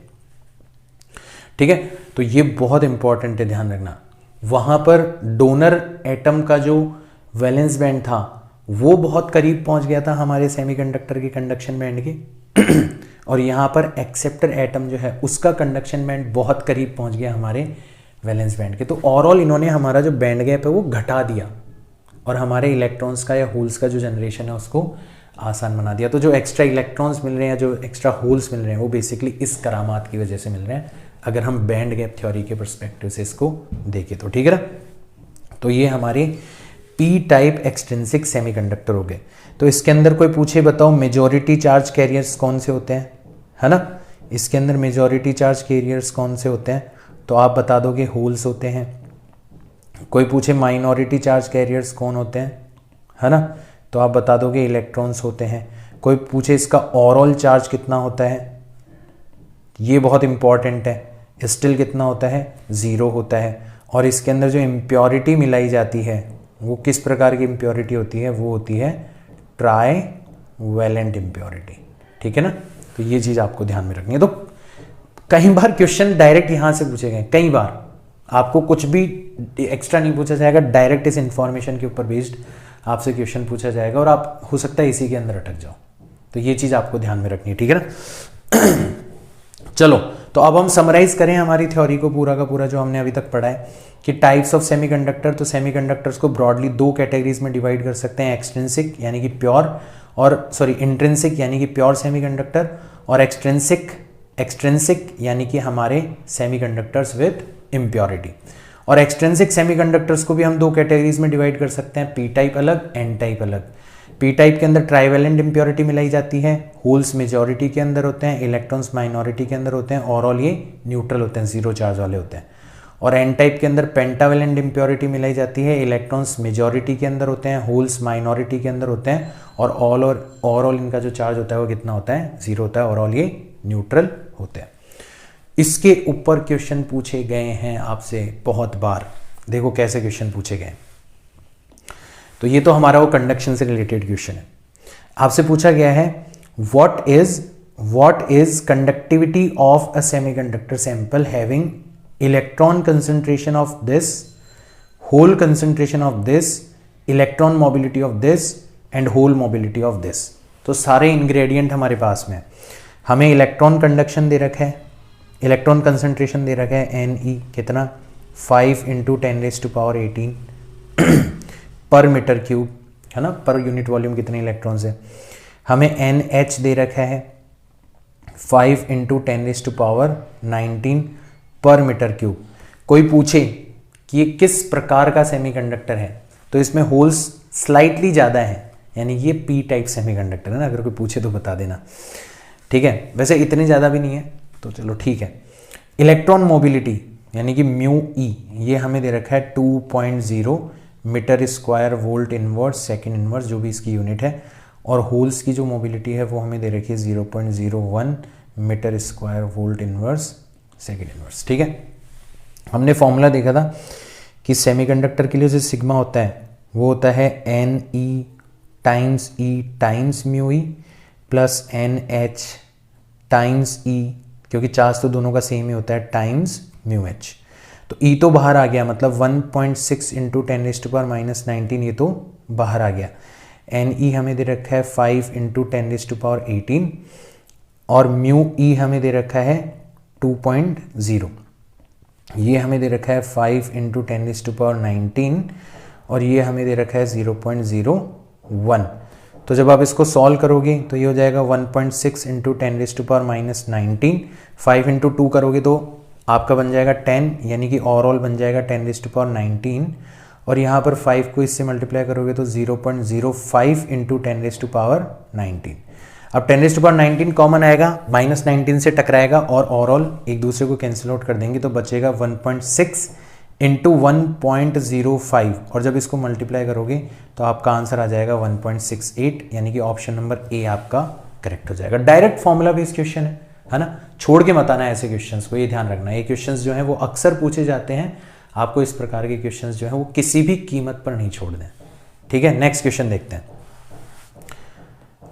if the ratio of concentration of electrons to that of holes in a semiconductor is 7/5 and ratio of currents का मतलब है होल वाली करंट और इलेक्ट्रॉन वाली करंट, उनका रेशियो आपको 7/4 दे रखा है, then what is the ratio of their drift velocities.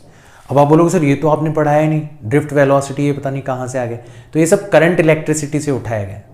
Current electricity में हमने देखा था कि जो हमारी करंट होती है वो होती है number of charge carriers per unit volume times charge carrier times area times drift velocity.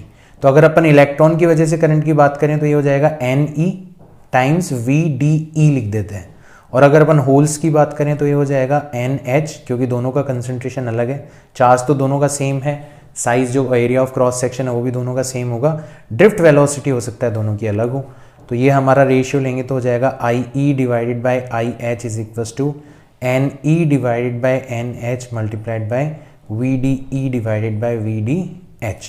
तो हमसे IE डिवाइडेड बाई IH हमें दे रखा है 7/4 है ना, और NE डिवाइडेड बाई NH हमें दे रखा है 7/5 मल्टीप्लाइड बाई ये जो रेशियो है ये तो हमें निकालना है ना, 7 से 7 कैंसिल आउट हो गया, तो VDE डिवाइडेड बाई VDH इसकी वैल्यू आ जाएगी हमारी 5 डिवाइडेड बाई 4। तो हमारा कौन सा वाला ऑप्शन करेक्ट हो जाएगा, ऑप्शन नंबर C हमारा करेक्ट हो जाएगा। आसान है बिल्कुल। तो थोड़ा बहुत करंट इलेक्ट्रिसिटी को मिलाया, थोड़ा बहुत यहाँ से डायरेक्ट फॉर्मूला बेस्ड क्वेश्चन बनाया और हमसे पूछ लिया गया, ठीक है ना। और ये सारे के सारे स्टैंडर्ड क्वेश्चन है, मतलब जो किसी ना किसी एग्जाम के अंदर आए हुए हैं, जैसे ये सारे क्वेश्चन जेई के अंदर आए हुए हैं, ठीक है ना। चलो नेक्स्ट क्वेश्चन देखते हैं। The electrical conductivity of a semiconductor increases when an electromagnetic radiation of wavelength shorter than 2480 nanometre is incident on it. The band gap in electron volt for the semiconductor is, यानी कि अब यहां पर तुम valence band में जो electrons कैद है उनको जो एनर्जी दे रहे हो वो रेडिएशन की फॉर्म में दे रहे हो, है ना। और रेडिएशन की फॉर्म में जो एनर्जी देते हो उसका फॉर्मूला होता है आपका hc/λ। मैंने बताया था यहाँ पर hc की वैल्यू आप 1240 nanometre multiplied by electron volt ले सकते हो। शर्त ये है कि आपको लैम्डा किस में लेना पड़ेगा, नैनोमीटर में, और हमारा तो लैम्डा ऑलरेडी नैनोमीटर के अंदर गिवन है। तो हमारा जो आंसर है वो डायरेक्ट इलेक्ट्रॉन वोल्ट के अंदर आ जाएगा, इससे ये कैंसिल आउट हो गया, तो हमारी एनर्जी आ जाएगी 1 डिवाइडेड बाय 2 इलेक्ट्रॉन वोल्ट, यानी कि 0.5 इलेक्ट्रॉन वोल्ट। तो ये जो रेडिएशन हमने डाला है ना, ये जो फोटोन हमने डाला है, इसकी एनर्जी 0.5 इलेक्ट्रॉन वोल्ट है, और इसको पाके आपके इलेक्ट्रॉन जो है वो कंडक्टिविटी शो करने लगते हैं। क्वेश्चन में दिया हुआ है अचानक से कंडक्टिविटी इंक्रीज हो जाती है। तो कुल मिला के इतना तो एनर्जी गैप है, इससे कम वेवलेंथ का आप डालोगे तो और आसानी से पहुंचेंगे, क्योंकि उसकी फ्रीक्वेंसी और बढ़ जाएगी, उसकी एनर्जी और बढ़ जाएगी। तो कम से कम इतना तो एनर्जी गैप है हमारा 0.5 electron volt. Option number D हमारा करेक्ट हो जाना चाहिए, ठीक है। बहुत आसान क्वेश्चन था, ये भी हमने कर लिया, यहां तक तो कोई दिक्कत नहीं है, ठीक है। चलो, तो ये कुछ क्वेश्चन है जो कि अभी तक का जो हमारा डिस्कशन है कि P type semiconductor, N type semiconductor, NE, NH, ठीक है ना। एक खास बात मैं और बता देना चाहता हूं आपको यहाँ पर, ठीक है, कि ये जो हमारा NE होता है, NI लिखो इसको, ठीक है ना। जो NI होता है उसका स्क्वायर जो होता है वो किसके इक्वल होता है, NE मल्टीप्लाइड बाय NH के इक्वल होता है। अब इसका मतलब समझो, मान लो हमारा कोई प्योर सेमीकंडक्टर है, तो उसके अंदर जो thermally generated electron hole pairs हैं उनका आपने कंसंट्रेशन निकाला। तो प्योर सेमीकंडक्टर या इंट्रिंसिक सेमीकंडक्टर में तो दोनों की वैल्यू बराबर होती है, उसको आपने लिखा NI।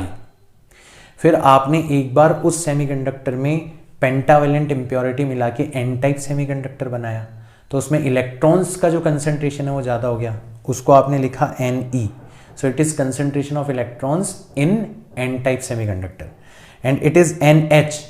उसी सेमीकंडक्टर को यूज करके आपने पी टाइप सेमीकंडक्टर बनाया, उसमें जो होल्स का कंसंट्रेशन है उसको आपने लिखा NH। तो ये फॉर्मूला लगभग हमेशा एप्लीकेबल होता है कि आपका NE और NH का जो मल्टीप्लिकेशन होता है वो हमेशा NI स्क्वायर के इक्वल होता है। ये चीज आपको ध्यान में रखनी है, ठीक है ना। तो इसके ऊपर भी कई बार क्वेश्चन पूछे जा सकते हैं, तो मिल जाएंगे आपको क्वेश्चंस, ठीक है ना। अपन आगे बढ़ते हैं। अब अपन बात करते हैं हमारे PN जंक्शन की, क्योंकि अब हमें P टाइप मटेरियल के बारे में भी पता है और N टाइप मटेरियल के बारे में भी पता है। तो अब हम सेफली बात कर सकते हैं हमारे पीएन जंक्शन के बारे में। तो सबसे पहले तो पीएन जंक्शन बनता कब है और कैसे बनता है। तो ध्यान रखना, इधर से पी टाइप का स्लैब लेके आए, इधर से एन टाइप का स्लैब लेके आए, दोनों को फेविकोल से चिपका दिया, इस तरीके से आपका पीएन जंक्शन कभी भी नहीं बनेगा। क्यों? क्योंकि दोनों की रफनेस इतनी ज़्यादा है कि कभी भी पी टाइप और एन टाइप के बीच का जो क्लोजनेस है वो एटॉमिक लेवल तक नहीं पहुंच पाएगा, और जब तक एटॉमिक लेवल पर नहीं पहुंचेगा तब तक उनके बीच का वो इंटरेक्शन नहीं होगा जो हम यहाँ पर चाहते हैं। तो क्या करना होगा हमें? तो हम बेसिकली पीएन जंक्शन कैसे बनाते हैं, हम एक बेस मटेरियल लेते हैं जो कि इंट्रिंसिक सेमीकंडक्टर होता है, उसके एक हिस्से में हम पेंटावेलेंट इंप्योरिटी मिलाते हैं मतलब एन टाइप मटेरियल, और एक हिस्से में अपन ट्राइवेलेंट इंप्योरिटी मिलाते हैं मतलब पी टाइप मटेरियल, और अपने आप ही जहां पर ये काम मर्ज हो रहा होता है वो बन जाता है हमारा पीएन जंक्शन। तो उस पीएन जंक्शन पर कुछ घटनाएं घटित होती है, और बड़ी चमत्कारी घटनाएं। क्या क्या घटित होता है वो हम पढ़ने वाले हैं, ठीक है ना। तो सबसे पहले तो आप देखोगे कि ये हमारा पी टाइप वाला साइड है ना, और ये हमारा एन टाइप वाला साइड है। अब मैंने आपको पी टाइप कैसे बनाना बताया था कि अगर आप केवल और केवल इम्प्योरिटी एटम्स को दिखाओगे तो इम्प्योरिटी एटम को नेगेटिव साइन से दिखाया जाता है और उसके पास में एक होल बना के दिखाया जाता है। ऐसे एन टाइप के अंदर केवल और केवल इम्प्योरिटी एटम को दिखाओगे तो इम्प्योरिटी एटम को पॉजिटिव आयन के द्वारा दिखाया जाता है और उसके पास में बनाया जाता है एक इलेक्ट्रॉन। तो कुछ ऐसा सिचुएशन आपका बनाया जाता है, जैसे यहाँ पर आप नेगेटिव और उसके पास में एक होल, नेगेटिव और उसके पास में एक होल, नेगेटिव और उसके पास में एक होल, नेगेटिव और उसके पास में एक, और इधर पॉजिटिव और उसके पास में एक इलेक्ट्रॉन, पॉजिटिव और उसके पास में एक इलेक्ट्रॉन, पॉजिटिव और उसके पास में इलेक्ट्रॉन, पॉजिटिव और उसके पास में एक इलेक्ट्रॉन। इस तरीके से आप शो करते हो।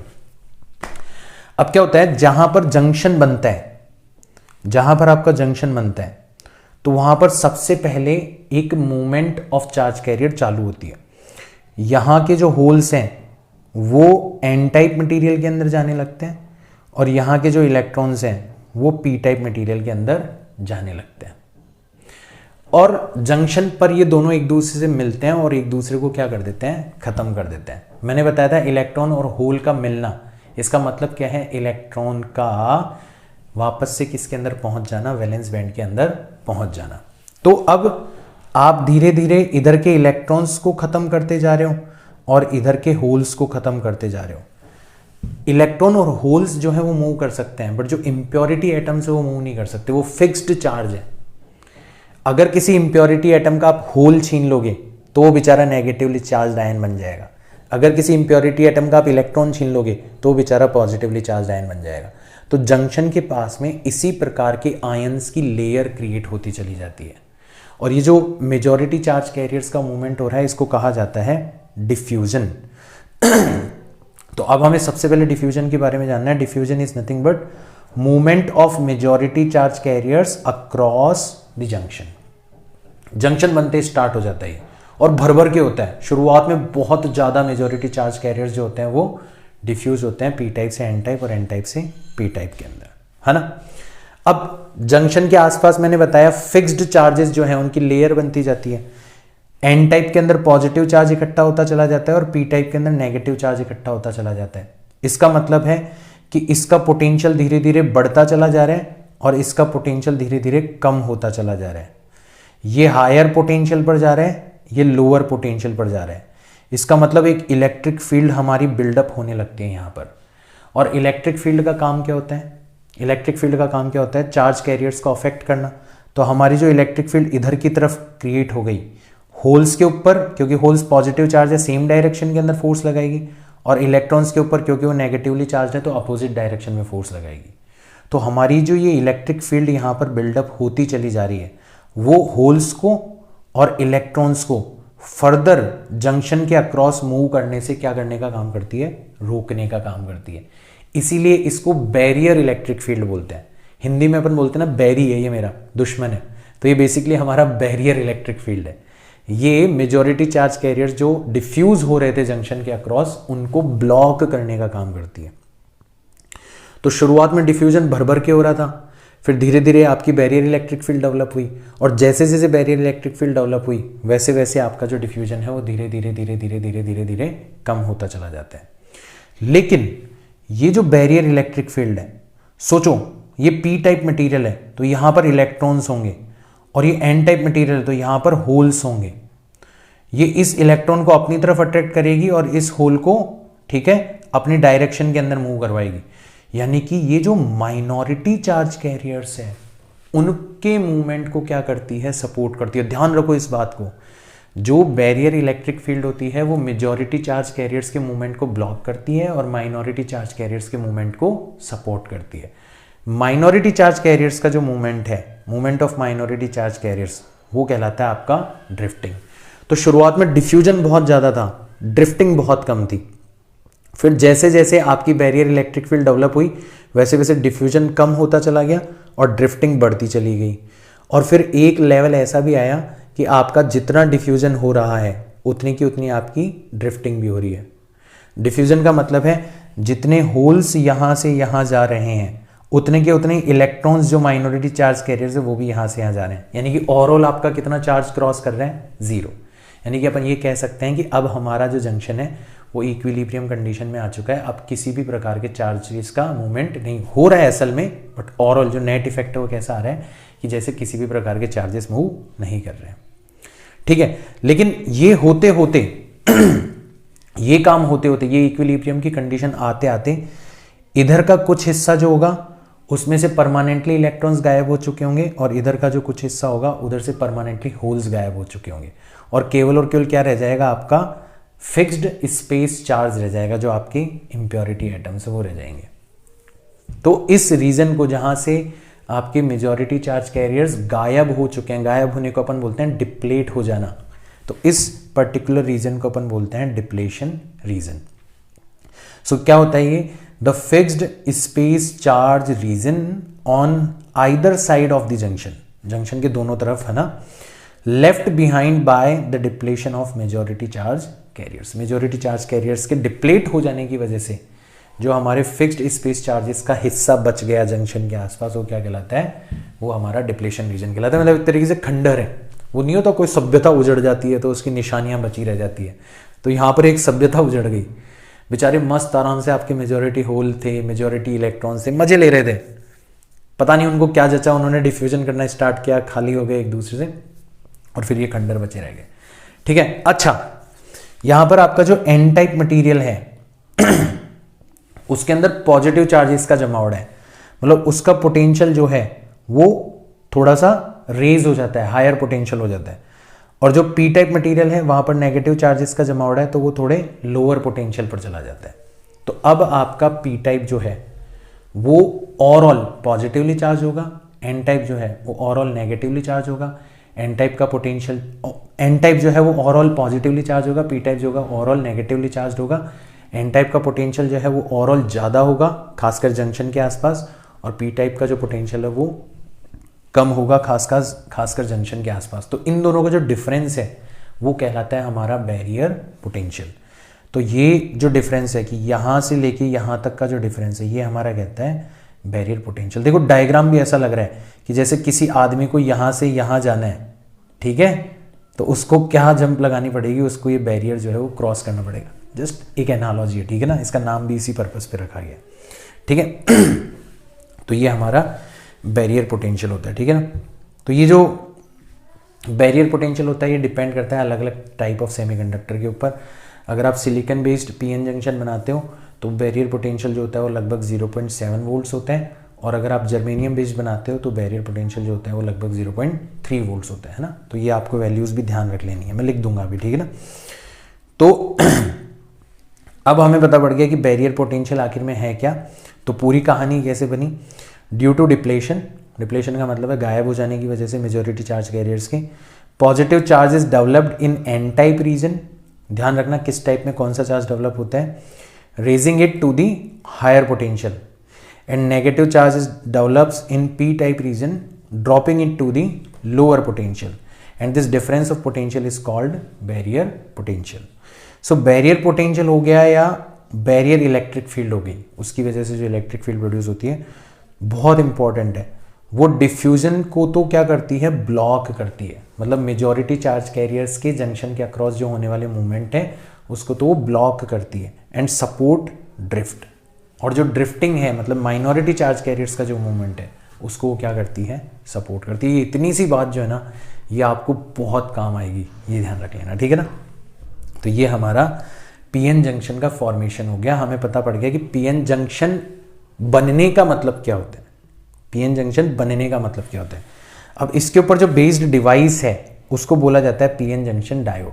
तो ये बेसिकली आपका एक पीएन जंक्शन ही होता है। इसमें बस हम दो क्या कर देते हैं, मेटेलिक कॉन्टेक्ट्स प्रोवाइड करवा देते हैं ताकि इसके ऊपर एक्सटर्नल वोल्टेज अप्लाई किया जा सके। तो इधर हमने एक मेटेलिक कॉन्टेक्ट लगा दिया, इधर हमने एक मेटेलिक कॉन्टेक्ट लगा दिया। इधर आप एक्सटर्नल वोल्टेज अप्लाई कर सकते हो, इधर आप एक्सटर्नल वोल्टेज अप्लाई कर सकते हो, मतलब इसको बैटरी से कनेक्ट कर सकते हो आप, ठीक है ना। तो ये हमारा बेसिकली है पीएन जंक्शन ही। तो बार बार अपन इतना कॉम्प्लिकेटेड डायग्राम नहीं बनाएंगे, है ना। हमने इसका एक सिंबल बना लिया, ऐसा हम एक ट्राइंगल सा बनाते हैं और इसके आगे हम एक ऐसा बार सा लगा देते हैं, है ना। तो ये जो ट्राइंगल है ना, ये मिलके एक एरो बना रहा है, नोटिस करो ये एरो बना रहा है। तो ये कहना चाह रहा है कि हमारा पी टाइप मटेरियल इधर है और एन टाइप मटेरियल इधर है, क्योंकि जनरली जो करंट है वो पॉजिटिव टू नेगेटिव फ्लो होती है ना। तो वैसे आप इसको ध्यान रख सकते हो। तो ये पी टाइप वाला हिस्सा है, ये एन टाइप वाला हिस्सा है, डायोड का ये सिंबल है, ये आपको अच्छे से ध्यान रखना है, ठीक है ना। तो अब हमारा जो ये डायोड है, इसको एक्सटर्नल जो बैटरी है उससे दो अलग अलग प्रकार से जोड़ा जा सकता है। भाई कंडक्टिंग वायर जो होता है ना, उसमें तो फर्क नहीं पड़ता, आप उसका कान इधर से पकड़ो या इधर से पकड़ो, उसके फर्क नहीं पड़ता, उसमें तो करंट फ्लो होगी, ठीक है, उसमें कोई फर्क नहीं पड़ता। यहां पर फर्क पड़ेगा। यहां पर आप बैटरी को एक तरीके से जोड़ोगे तो करंट फ्लो होगा और दूसरे तरीके से जोड़ोगे तो करंट फ्लो ही नहीं होगा। And that's what we call control. अपन कंट्रोल ही तो करना चाहते थे ना फ्लो ऑफ इलेक्ट्रॉन्स को, जो अपन कंडक्टर्स के अंदर नहीं कर पाते थे, वो देखना यहाँ पर करेंगे। तो हम क्या करते हैं, सबसे पहले पीएन जंक्शन डायोड को फॉरवर्ड बायस के अंदर कनेक्ट करते हैं। फॉरवर्ड बायस का मतलब क्या होता है? फॉरवर्ड बायस का मतलब होता है हम डायोड के पी टाइप वाले हिस्से को हायर पोटेंशियल पर, यानी कि बैटरी के पॉजिटिव टर्मिनल से, और एन टाइप वाले हिस्से को लोअर पोटेंशियल पर, यानी कि बैटरी के नेगेटिव वाले हिस्से से कनेक्ट कर देते हैं। ध्यान रखना, इसी तरीके से ध्यान रखना, पी टाइप वाला हिस्सा हायर पोटेंशियल, एन टाइप वाला हिस्सा लोअर पोटेंशियल। मैं पॉजिटिव नेगेटिव वर्ड जानबूझ के यूज नहीं कर रहा। पी टाइप वाला हिस्सा हायर पोटेंशियल, एन टाइप वाला हिस्सा लोअर पोटेंशियल, यही ध्यान रखना है आपको, मैं बताऊंगा क्यों, ठीक है ना। तब आपका डायोड क्या कहलाता है? इन फॉरवर्ड बायस कहलाता है। तो देखो, ये मेरा डायोड था, इसके पी टाइप वाले हिस्से को मैंने हायर पोटेंशियल से और एन टाइप वाले हिस्से को मैंने लोअर पोटेंशियल से कनेक्ट करा है। अगर सिंबल की फॉर्म में बताएं तो ये मेरा डायोड है, ये मेरा पी वाला हिस्सा है, इसको मैंने बैटरी के हायर पोटेंशियल से, ये एन वाला हिस्सा है, इसको लोअर पोटेंशियल से कनेक्ट करें। इसके अक्रॉस कितना वोल्टेज डेवलप हो रहा है ये मेजर करने के लिए मैंने एक वोल्टमीटर लगा दिया, और इसके अंदर से कितनी करंट फ्लो हो रही है ये मेजर करने के लिए मैंने यहाँ पर एक एमीटर लगा दिया। नॉर्मली करंट बहुत कम होती है तो मैंने मिली एमीटर यूज़ किया है यहाँ पर, और ये स्विच लगा दिया ताकि मैं इस सर्किट को कंट्रोल कर सकूँ, ठीक है ना।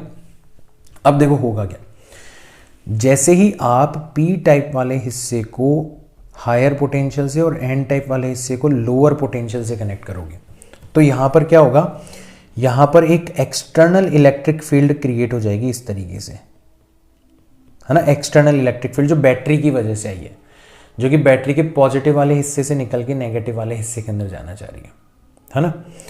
और एक आपकी barrier electric field already exist करती है, जो मेजॉरिटी चार्ज कैरियर्स के डिफ्यूजन को रोक के रखे हुए थी।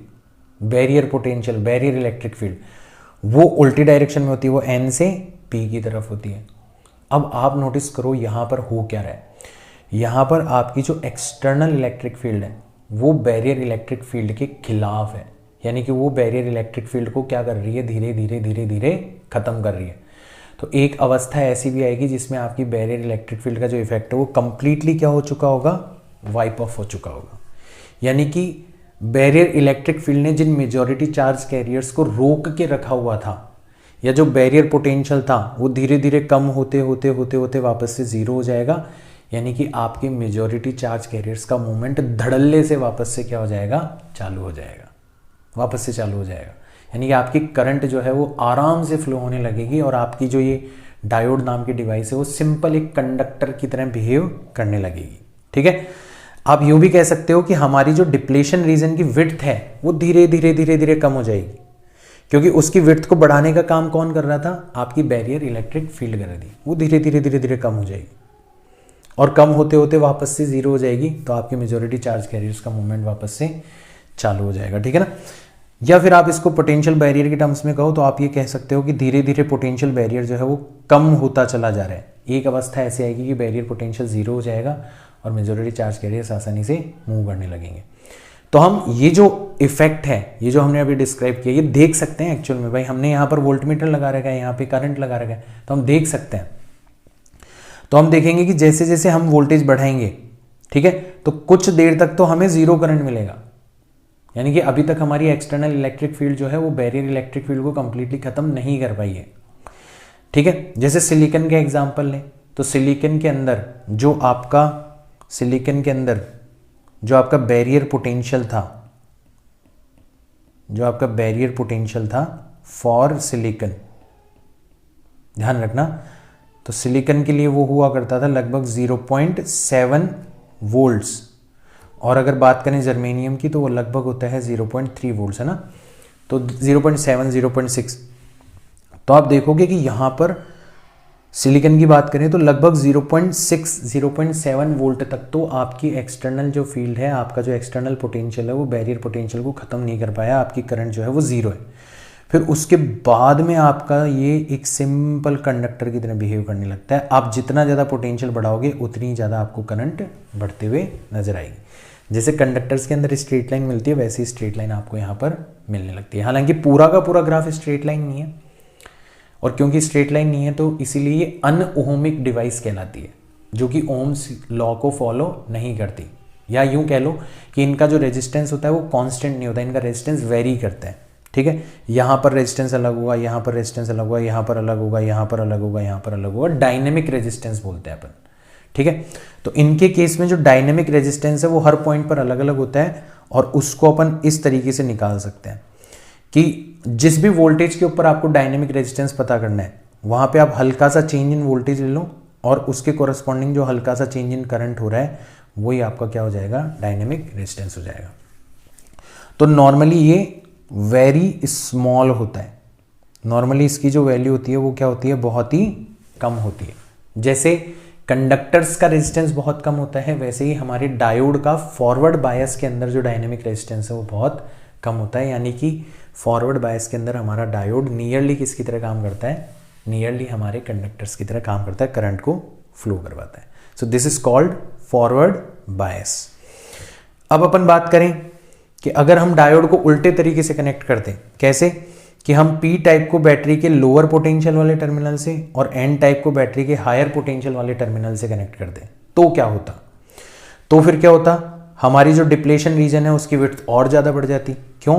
क्योंकि जो हमारी एक्सटर्नल इलेक्ट्रिक फील्ड है उसको एक और साथी मिल जाता हमारी बैरियर इलेक्ट्रिक फील्ड को, दोनों मिलके डिप्लेशन रीजन को और विड्थ को चौड़ा कर देती और मेजॉरिटी चार्ज कैरियर्स के मूवमेंट को ब्लॉक करने का काम करती। वो बेचारे पहले ही मूव नहीं कर रहे थे तो अब वैसे ही नहीं करेंगे, तो यहाँ पर डिफ्यूजन तो होगा ही नहीं। हाँ, लेकिन barrier electric field external electric field की वजह से और ज़्यादा स्ट्रांग हो गई तो आपका हल्का सा ड्रिफ्ट करंट जो है वो बढ़ जाएगा। तो आपको जो ओवरऑल करंट मिलेगी वो नेगेटिव डायरेक्शन में मिलेगी, है ना, नेगेटिव डायरेक्शन में मिलेगी। आपने नेगेटिव डायरेक्शन में वोल्टेज अप्लाई किया है तो पिछली वाली कंडीशन के कंपैरिजन में, बट वो जो करंट है वो आपको डिफ्यूजन की वजह से नहीं मिल रही, मेजॉरिटी चार्ज कैरियर्स की वजह से नहीं मिल रही, वो आपको माइनॉरिटी चार्ज कैरियर्स की वजह से मिल रही है। यानी कि उसकी वैल्यू बहुत कम होगी और उसकी वैल्यू के ऊपर अप्लाइड वोल्टेज का भी कोई खास फर्क नहीं पड़ेगा, क्योंकि माइनॉरिटी चार्ज कैरियर्स जो होते हैं ना वो तो टेम्परेचर की वजह से डेवलप होते हैं, thermally excited electron hole pairs होते हैं माइनॉरिटी चार्ज कैरियर्स, तो उनके ऊपर आप वोल्टेज कितना अप्लाई कर रहे हो उसका कोई फर्क नहीं पड़ता। तो वो सेम वैल्यू की, एक बहुत कम वैल्यू की आपको करंट मिलेगी। देखो यहाँ पर ऐसा ही हो रहा है कि आप जैसे जैसे वोल्टेज बढ़ाते जा रहे हो तो लगभग आपको सेम वैल्यू की करंट मिल रही है और वो करंट भी बहुत कम है। अच्छा, वो इतनी कम है कि हमने स्केल को माइक्रो एम्पियर में लिया है, पिछले वाला स्केल मिली एम्पियर में था, यहां पर माइक्रो एम्पियर के अंदर है, तो भी हम देखो करंट को कितना कम शो कर रहे हैं, इतनी कम करंट फ्लो होती है और नियरली कांस्टेंट होती है। ये जो करंट है वो नियरली क्या होती है, कांस्टेंट होती है up to a certain value of voltage, up to a certain value of voltage. अब इसको ध्यान से अच्छे से समझना ये जो सर्टेन वैल्यू ऑफ वोल्टेज मैं बता रहा हूँ, it is a characteristic property of each and every diode and it is called breakdown voltage. It is called breakdown voltage. जैसे यहाँ पर ये वाला जो वोल्टेज था, इसको हम नी वोल्टेज बोलते हैं या फिर थ्रेशहोल्ड वोल्टेज बोलते हैं, है ना, है ना। तो ये भी कैरेक्टरिस्टिक प्रॉपर्टी था। अलग अलग प्रकार के मटेरियल से बनाए गए डायोड के लिए इसकी वैल्यू अलग अलग थी। वैसे ही ये हमारा जो ब्रेकडाउन वोल्टेज है, ये भी हमारा अलग अलग प्रकार के सेमीकंडक्टर से बनाए गए डायोड्स के लिए अलग अलग होगा। ये बहुत इंपॉर्टेंट है। ये है क्या, पहले तो इसको समझो। आपने एक्सटर्नल वोल्टेज जो लगाया है वो इस तरीके से लगाया है कि डिप्लेशन रीजन की विड्थ और ज़्यादा बढ़ रही है, बैरियर पोटेंशियल और ज़्यादा बढ़ रहे हैं, है ना। बैरियर इलेक्ट्रिक फील्ड जो वो और ज़्यादा स्ट्रांग होती चली जा रही है। यानी कि जो ड्रिफ्ट कर रहे हैं आपके माइनॉरिटी चार्ज कैरियर्स, अब उनकी संख्या तो बढ़ नहीं सकती, बट हर ड्रिफ्ट करने वाले इलेक्ट्रॉन की, हर ड्रिफ्ट करने वाले होल की, खासकर इलेक्ट्रॉन्स के बारे में बात करें, आप एनर्जी बढ़ाते जा रहे हो। अब इस एनर्जी को पहले तो जो माइनॉरिटी चार्ज कैरियर्स थे वो केवल और केवल अपने मूवमेंट के लिए यूज़ कर रहे थे। अगर आप एनर्जी को इतना बढ़ा दो कि इन माइनॉरिटी चार्ज कैरियर्स के अंदर ये हिम्मत आ जाए कि ये अदर बॉन्डेड इलेक्ट्रॉन से टकराएं और उनको भी आज़ाद करने लग जाए, और सोचो ये जो प्रोसेस होगी ना, ये एक्सपोनेंशियली इंक्रीज होगी। फिर मैं एक को आज़ाद करूंगा, वो अगले एक को आज़ाद करेगा, और ये जो प्रोसेस है ये भयंकर तरीके से इंक्रीज होगी। जैसे आपका एक बर्फ़ का पहाड़ होता है ना, कभी डिस्कवरी पे आपने देखा होगा, तो उस बर्फ़ के पहाड़ पे हल्का सा आप विस्फोट कर देते हो तो फिर पूरी की पूरी पहाड़ की जो बर्फ़ है वो नीचे आने लगती है। उसको अपन बोलते हैं एवलांच। तो कुछ ऐसा ही इफेक्ट यहाँ पर होगा कि एक बार आप वोल्टेज को बढ़ाते बढ़ाते बढ़ाते बढ़ाते ब्रेकडाउन वोल्टेज पर लेके आ गए, और आपने ब्रेकडाउन वोल्टेज के बाद में हल्का सा भी वोल्टेज को बढ़ाया, तो फिर आपका एवलांच होना स्टार्ट हो जाएगा। जैसे धड़ाधड़ धड़ाधड़ पूरी बर्फ नीचे गिरने लगती है, वैसे यहाँ पे धड़ाधड़ धड़ाधड़ धड़ाधड़ माइनॉरिटी चार्ज कैरियर्स हैं वो एकदम से संख्या के अंदर बहुत तेजी से बढ़ेंगे, और आपके करंट की वैल्यू भी एकदम से क्या कर जाएगी, शूट कर जाएगी, एकदम से तेजी से इंक्रीज होते हुए नजर आएगी।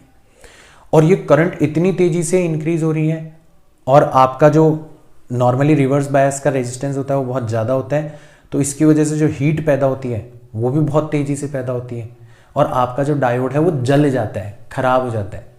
तो नॉर्मली जब हम डायोड खरीद के लेके आते हैं ना बाजार से, तो उस पर लिखा हुआ रहता है कि उसका ब्रेकडाउन वोल्टेज कितना है, और हमें हमेशा ही ध्यान रखना होता है कि हम जब भी उसको रिवर्स बायस के अंदर लेके जाएं तो उसका वोल्टेज जो है वो ब्रेकडाउन वोल्टेज से कम रखा जाए, क्योंकि एक बार आप ब्रेकडाउन वोल्टेज से ज़्यादा पे चले जाओगे तो आपका डायोड खत्म हो जाएगा, ठीक है ना।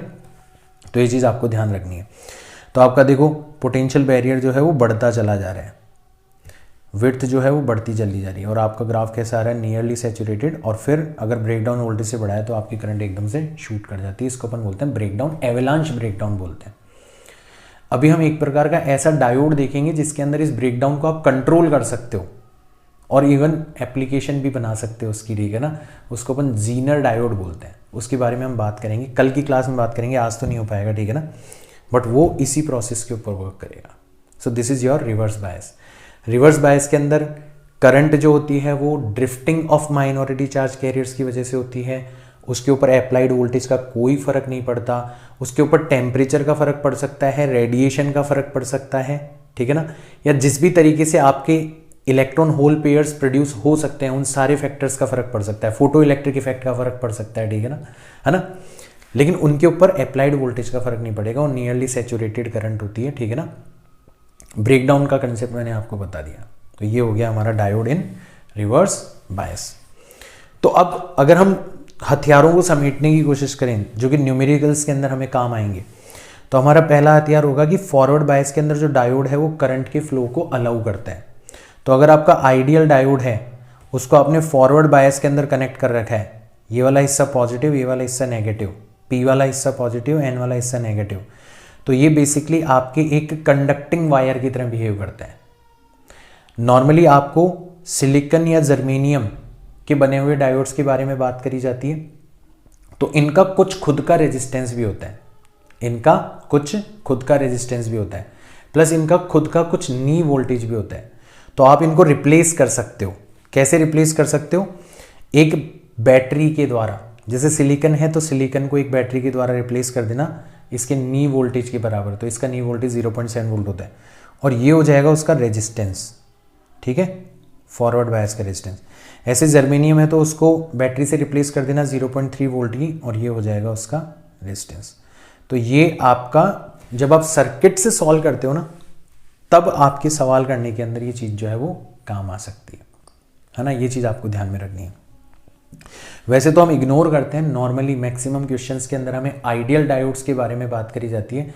जब तक मेंशन ना करे तब तक आपको डायोड को आइडियली मानना है, बट अगर मेंशन ही कर दे, है ना, तो फिर हमें इस तरीके से रिप्लेस करना है, न्यूमेरिकल्स करने में हमारे काम आ सकते हैं। दूसरा जो हथियार है हमारा वो है कि रिवर्स बायस के अंदर जो डायोड है वो करंट के फ्लो को क्या कर देता है, ब्लॉक कर देता है। इसका मतलब अगर ये वाला हिस्सा आपने नेगेटिव से कनेक्ट कर दिया, ये वाला हिस्सा आपने पॉजिटिव से कनेक्ट कर दिया, मतलब ये रिवर्स बायस में चला गया, तो ये बेसिकली करंट के फ्लो को ब्लॉक कर देगा। यानी कि आप इसको एक ब्रोकन वायर, जैसे टूटा हुआ तार जो होता है ना, उससे रिप्लेस कर सकते हो। यानी कि उस ब्रांच के अंदर आपको करंट फ्लो करवानी ही नहीं है, ये आप ध्यान रखो, ठीक है ना। तो ये तो आपका फॉरवर्ड बायस हो गया, है ना, और ये आपका रिवर्स बायस हो गया। तो इसके ऊपर कई बार क्वेश्चंस पूछे गए हैं, जैसे ये तो सीधा साधा क्वेश्चन है, आपसे पूछा गया the forward biased diode connection is. तो हमें जस्ट ये देखना है कि पी टाइप किस वाले में हायर पोटेंशियल से और एन टाइप किस वाले में लोअर पोटेंशियल से कनेक्टेड है। तो यहां पर देखो, यहां पर आपका जो पी टाइप है वो पॉजिटिव 2 वोल्ट से कनेक्टेड है, और जो एन टाइप है वो नेगेटिव 2 वोल्ट से कनेक्टेड है। यानी कि ये हमारा फॉरवर्ड बायस के अंदर हो जाएगा। आंसर हमें मिल चुका है ना। बाकी और को भी देख लेते हैं। तो यहां पर पी टाइप -3 वोल्ट है और एन टाइप जो है वो -3 वोल्ट है। दोनों सिमिलर वोल्टेज के ऊपर है, आप डिसाइड ही नहीं कर पा रहे कौन सा हायर है कौन सा लोअर है। तो ना ये फॉरवर्ड बायस में है ना ही ये रिवर्स बायस में, ठीक है, इसलिए ये हमारा गलत आंसर हो गया।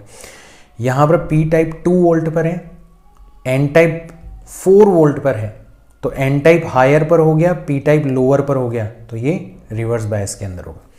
यहां पर पी टाइप -2 वोल्ट पर है और एन टाइप पॉजिटिव 2 वोल्ट पर है। क्लियरली ये हायर पोटेंशियल पर है, ये लोअर पोटेंशियल पर है, ये भी आपका रिवर्स बायस हो जाएगा।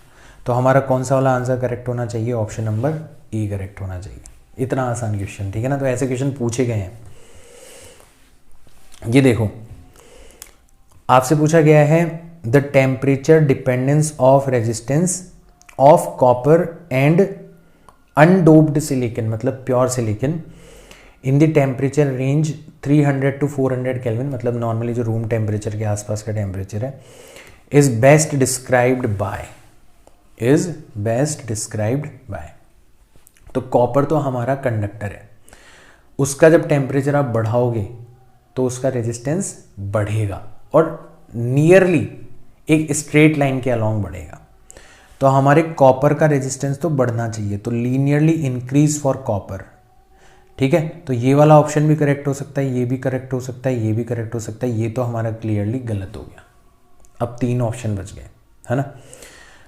इस वाले ऑप्शन में देखो, सिलिकॉन हमारा एक सेमीकंडक्टर है। मैंने आपको बताया था सिलिकॉन का जो टेम्परेचर कोएफिशिएंट होता है वो नेगेटिव होता है, मतलब टेम्परेचर बढ़ाने पर उसका रेजिस्टेंस घटता है। और यहाँ पर कह रहा है लीनियरली इंक्रीज फॉर सिलिकॉन, तो ये भी हमारा गलत हो गया।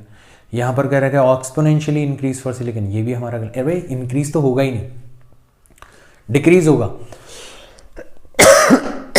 टेम्परेचर बढ़ाने पर डिक्रीज होगा रेजिस्टेंस, ये हमें पता है। और कैसे डिक्रीज होता है, नॉर्मली एक्सपोनेंशियली डिक्रीज होता है, ठीक है ना, बहुत तेजी से डिक्रीज होता है, ऐसा मान लो। तो हमारा ऑप्शन नंबर ए यहां पर करेक्ट हो जाएगा, ठीक है। ये देखो, इस क्वेश्चन को देखो, the V characteristic of a diode is shown in figure, the ratio of forward to reverse bias resistance is. तो मैंने बताया था हम रेजिस्टेंस कैसे निकालते हैं। तो फॉरवर्ड रेजिस्टेंस अपन निकालें तो ये वाला जो गैप है, ये वाला जो गैप है, ये हमें वोल्टेज का जो गैप है वो कितना दे रखा है, 0.7 से 0.8 पर चले गए, तो कितना दे रखा है, 0.1 दे रखा है। और ये वाला जो गैप है वो हमें कितना दे रखा है, 10 मिली एम्पियर से 20 मिली एम्पियर पर चले गए, तो कितना गैप दे रखा है, 10 मिली का मतलब हो जाएगा 10⁻³ ठीक है। तो ये हो जाएगा 0.1 का मतलब तो हो गया 1/10 इंटू 1 10 पहले से है और 10⁻³ चला गया ऊपर, तो ये कैंसिल आउट हो जाएंगे और ये आ जाएगा आपका 10। और वैसे अगर अपन रिवर्स बायस की बात करें तो रिवर्स बायस के अंदर आपका वोल्टेज जो है वो कितना चेंज हो रहा है, 10 वोल्ट्स, है ना। और आपकी जो करंट है वो कितनी चेंज हो रही है, 1 माइक्रो एम्पियर। कितनी चेंज हो रही है, 1 माइक्रो एम्पियर। मैंने उल्टा लिख दिया, इसको करेक्ट करो, ठीक है। ऊपर वोल्टेज लिखना है तो 10 वोल्ट 1 माइक्रो एम्पियर मतलब 1 × 10⁻⁻6, तो ये हो जाएगा 10⁻7। और इन दोनों का रेशियो हमसे पूछा गया है, मतलब RF divided by RF divided by RR, तो ये हो जाएगा आपका 10 डिवाइडेड बाय 10⁻7 यानी कि 1 डिवाइडेड बाय 10⁻6 यानी कि 10⁻6। तो ऑप्शन नंबर बी हमारा करेक्ट हो जाना चाहिए, ठीक है। ये देखो हमें सर्किट दे रखे हैं, कहा नहीं गया तो डायोड्स को हमें आइडियल मानना है। तो आप क्लियरली देख सकते हो कि बैटरी का पॉजिटिव टर्मिनल डायोड के नेगेटिव टर्मिनल से कनेक्टेड है, यानी कि ये तो रिवर्स बायस में है, इस ब्रांच को ही हमें क्या कर देना है, गायब कर देना है।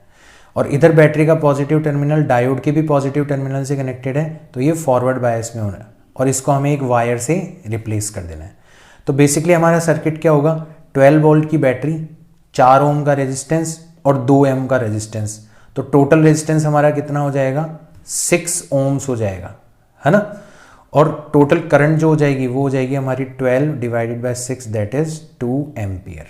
ये बी हमारा ऑप्शन करेक्ट हो जाना चाहिए, कुछ करने की जरूरत ही नहीं है, ऑप्शन नंबर बी हमारा करेक्ट हो जाना चाहिए।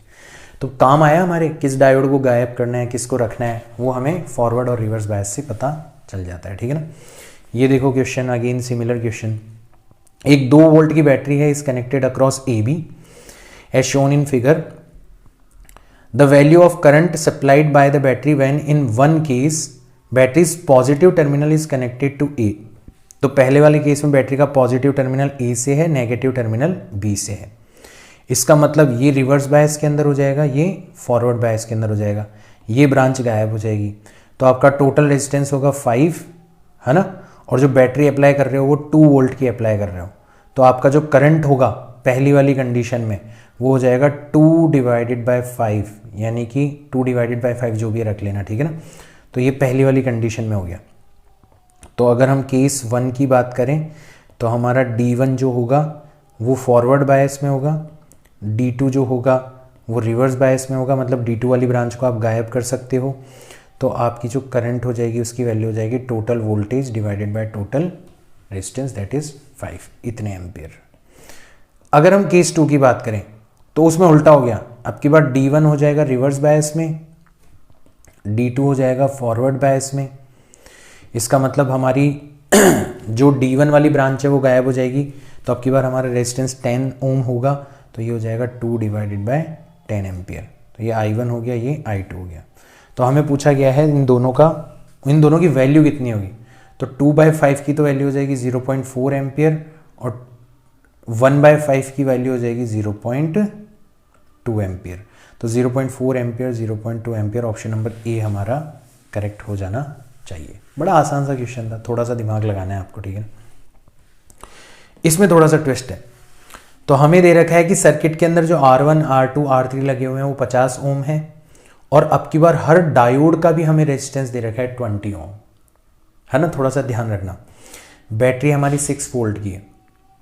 तो अब आप देखो यहाँ पर हो क्या रहा है, यहाँ पर देखो ये पॉजिटिव इसके पॉजिटिव से कनेक्टेड है और इसके भी पॉजिटिव से कनेक्टेड है, ये नेगेटिव इसके पॉजिटिव से कनेक्टेड है, यानी कि ये वाला हो जाएगा हमारा रिवर्स बायस के अंदर। और मैंने बताया था जो रिवर्स बायस के अंदर हो जाता है उस ब्रांच को ही हम क्या कर देते हैं, कैंसिल आउट कर देते हैं। और ये नेगेटिव से, तो ये हो जाएगा हमारा फॉरवर्ड बायस के अंदर, यानी कि इसको हम अब की बार रिप्लेस कर सकते हैं कंडक्टिंग वायर से, बट अब की बार उसका भी रेजिस्टेंस दे रखा है। तो इसका रेजिस्टेंस कितना दे रखा है हमें 20, तो इसका दे रखा है 20 ओम, इसका दे रखा है 50 ओम और इसका दे रखा है 50 ओम। तो टोटल रेजिस्टेंस कितना हो जाएगा हमारी, जहाँ जहाँ से करंट फ्लो हो रही है, तो टोटल रेजिस्टेंस हो जाएगा हमारा 50 + 50 + 20। तो टोटल रेजिस्टेंस की वैल्यू हो जाएगी हमारी, टोटल रेजिस्टेंस की वैल्यू हो जाएगी 50 + 50 + 20, और टोटल वोल्टेज अपन अप्लाई कर रहे हैं 6 वोल्ट डिवाइडेड बाय 120, यानी कि ये हो जाएगा आपका इसको कैंसिल आउट कर लो तो 1 डिवाइडेड बाय 20 एम्पियर, ठीक है। इसका मतलब मिली एम्पियर में कन्वर्ट करोगे तो आप 1000 से मल्टीप्लाई कर दो, 1000 से डिवाइड कर दो, तो 1000 डिवाइडेड बाय 20 मिली एम्पियर। मिली का मतलब होता है 10⁻⁻3, इसलिए मैंने 1000।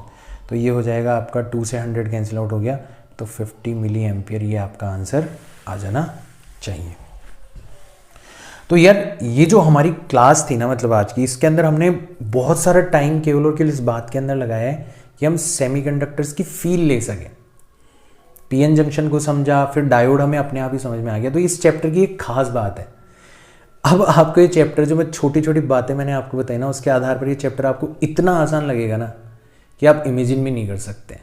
जैसे अब आपको लगने लग गया होगा इसका जो लेटर हाफ है वो, शुरुआत में तो फिर भी बहुत सारी चीज़ें नहीं लगी होगी कि कहाँ से बैंड गैप आ रहा है, कहाँ से क्या आ रहा है, फिर बट बाद में छोटे छोटे जैसे रूल्स बन गए कि हाँ फॉरवर्ड बायस का मतलब क्या होता है, रिवर्स बायस का मतलब, फिर बहुत काम आसान हो गया हमारा। तो ऐसा ही है ये चैप्टर। तो आई होप आप मिरेकल सीरीज़ को एंजॉय कर रहे होंगे, सीख रहे होंगे काफ़ी सारी की सारी चीज़ें। मैं मिलता हूँ आपसे नेक्स्ट वीडियो के अंदर, तब तक के लिए बाय।